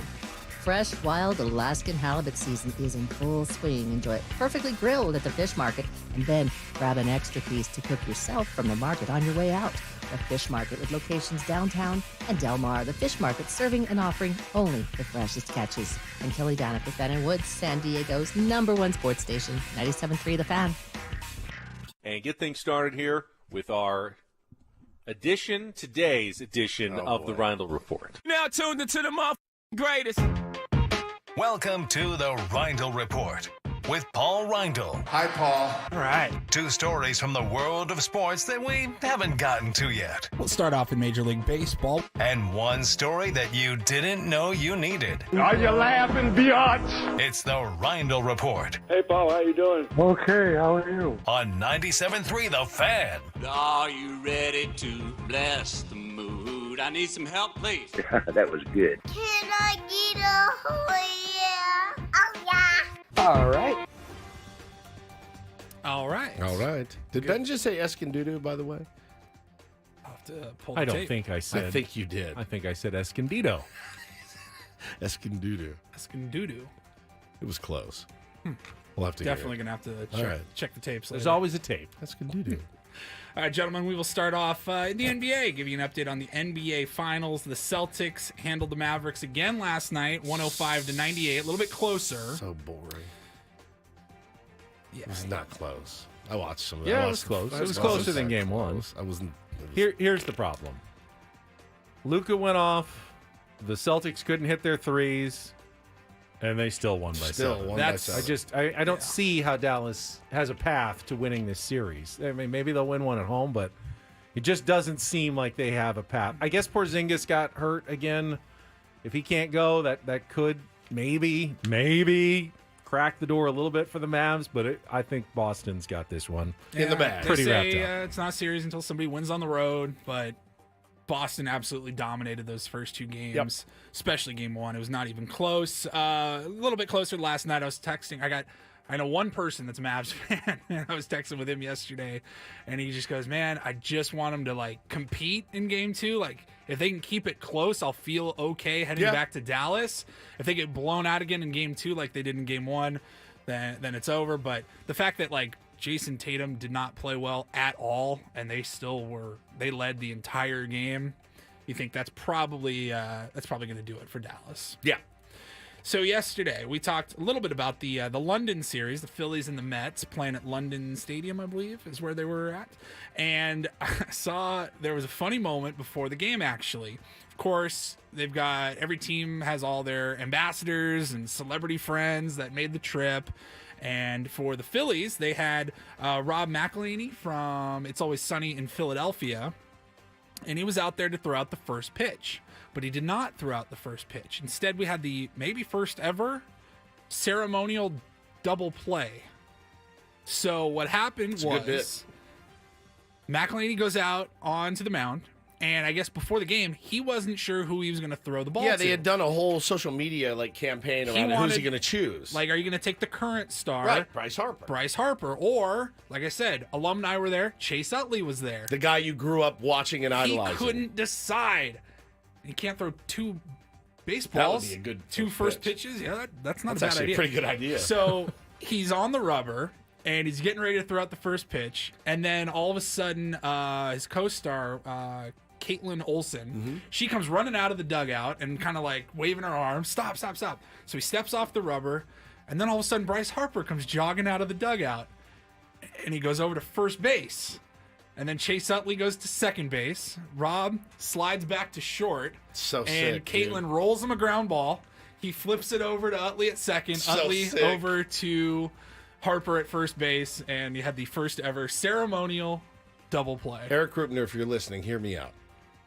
The Ben and Woods and Paul combo up the middle next time for the... Now, who would play where? Where would you have the best opportunity of success, Ben? Ben's got to be at first. Throwing from short to second. Short to second. Okay. The short throw from short to second. I take the feed throw to you, or you take the feed Either and throw one, to me. I think we're probably okay. You don't there. think at first would be the best? That's a... The easy grounder and then the flip to Paulie? I or the mean, flip if to you me? guaranteed me the ball was, like chest high, I'd probably catch it. But if I have to pick one out of the dirt all of a sudden, we could get Woods dicey and I have there. the best chance of making that The throw. But I think the throw from short to second, I Is easy. can flip it over there All pretty right. easily. Well, if you're listening, you need an idea. That's a really good one. It's funny that you mentioned that because I saw that the Phillies flagship was over there, flagship radio station. Yeah, over in London. So I DM'd Devin Caney, who we know we've had on the program before. I said, "Oh, you guys actually were sent to London. So jealous." He said, "Yes, it's been amazing. It's through a travel sponsor." How come we didn't get to go to Korea or Mexico City? Found a sponsor to do it. She said, "Very, very cool experience." Though I said, "Oh, that's cool," because we've been to 2 different places and didn't go. No. Hope they had fun though. Very cool. All right, finally, I saw a story from, Steve-O from Jackass. Yeah. He is celebrating his 50th birthday coming up. A birthday he never thought he would reach. Never thought he would get close when to your 50. job is doing stupid and dangerous things, you and feel like there's cocaine and methamphetamine. good chance and you're probably not going to make it to 50. Drinking yourself to a still every day, yeah. I will absolutely say that I'm always pulling for Steve-O. I know he has had some demons that he has had to fight in his life. I believe he's clean now. He is. And he's He's doing great. I saw a post recently where he's like, I lost 50 pounds in the last year. Like, he's doing better. And so to celebrate his 50th birthday, he's going to be hanging out with Post Malone. Okay. And they're going to hang out at Bonnaroo coming up. And he's going to get his first ever face tattoo Of all the things that Steve-O has done, he doesn't have any tattoos on his face. Ben, He's got a massive tattoo of himself, even thumbs up on his back, an entire back tattoo. Now, you never watched Jackass, is my guess. Not really. So there was one, Henry Rollins, they were in an off-road Jeep, and he got a smiley face tattooed while they're up and down the Jeep. In the Jeep. In the Jeep. It's incredible. And he's like, ah! I mean, tattoos. I think it was a smiley face. It was a smiley face. And it's, I mean, it looks like... horrible. It looks terrible because they're up and down. And it's a good bit. It's a really good bit, man. If you're brave enough to do it, it's a great bit. So what is he getting on his face? Well, it says here, getting his first face tattoo for his 50th birthday. Post Malone, quote, Post Malone is going to tattoo a D. A penis. On my forehead. Forehead? Come on. Is this real? Is Post Malone a tattoo artist? Isn't he just someone who gets tattoos? You can't just because you have tattoos just automatically assume you can tattoo other people. First comment on the story. Good friends will use a Sharpie, but great friends tattoo it. Just tattoo I don't. it. If I'm his wife, I'm like, Steve-O, come on. Those are permanent. They are. Yeah. Why do you want that on your forehead? Oh, like D-head? So, I saw a comment. Okay, now how is he ever going to get a job in the corporate sector? Hi, my name's Steve-O. I'm here to sell this Geico insurance. I don't think so. You're going to work the phone. Right? Maybe we're past that stage for Steve-O. I think so. His final phase where he goes to work at an insurance company for 10 years. I saw a comment that said, you're supposed to make wiser decisions the older you get. Like, you know what? That really makes a lot of sense. There's no amount of money in the world that would let somebody tattoo a wiener on my head. Literally, I mean, what do you do? Hey, I got $50 million. Yeah, but you have a pee-pee on your head. I couldn't do it. I mean, is he Too getting paid self-conscious. for it? This is simply to celebrate his birthday. Celebrate his birthday. That's what he wants. Here's a penis on your forehead. Fantastic. Enjoy. And on that note, Thank you, Paulie. Congratulations, Wood, on the 17-year anniversary. Woods on the 17-year anniversary. What is happening? 17 years ago tonight, your favorite show came to an end. The Sopranos. I know. 17 years. Where were you watching that? At home. Just sitting Just on the watched it at couch. home? Just watching By it. yourself? No, I had my buddy Jay with me. Okay. And we were sitting on the couch watching, biting our nails. What did you think at the I end? was a wreck. I was a wreck. What happened? Did the cable cut out? What's going on? I had no idea. And I hated it for many, many years, and now I love it. I think it's brilliant. You guys want the I want the audio tape? Escondido, and I want to hear him call me Wood and all of it. The Off-Road Nights Dirt Lifestyle Expo is coming June 22nd to North County Mall Escondido. You can get your tickets now. There's more Escondido. No, than Escondido. County Mall Escondido. You can get your tickets. Escondido. It's Monday. That's a good point. Are you that checked out already for the U.S. Open? No. I just think that's coming. Escondido. I just want to make sure everyone has a good time at the Ben and Woods Open. I'm kind of focused on that for next week right now. Focused on our radio show, and then we'll worry about the golf tournament. Well, actually, we're going to go worry about the golf tournament right after the show today. Continuing the plans for next Wednesday. Last chance to sign up this week. Please do. That's it for us. Annie and Elston up next for Paulie and Wood. I'm Ben. Have a great rest of your Monday from all of us here at 97.3 The Fan.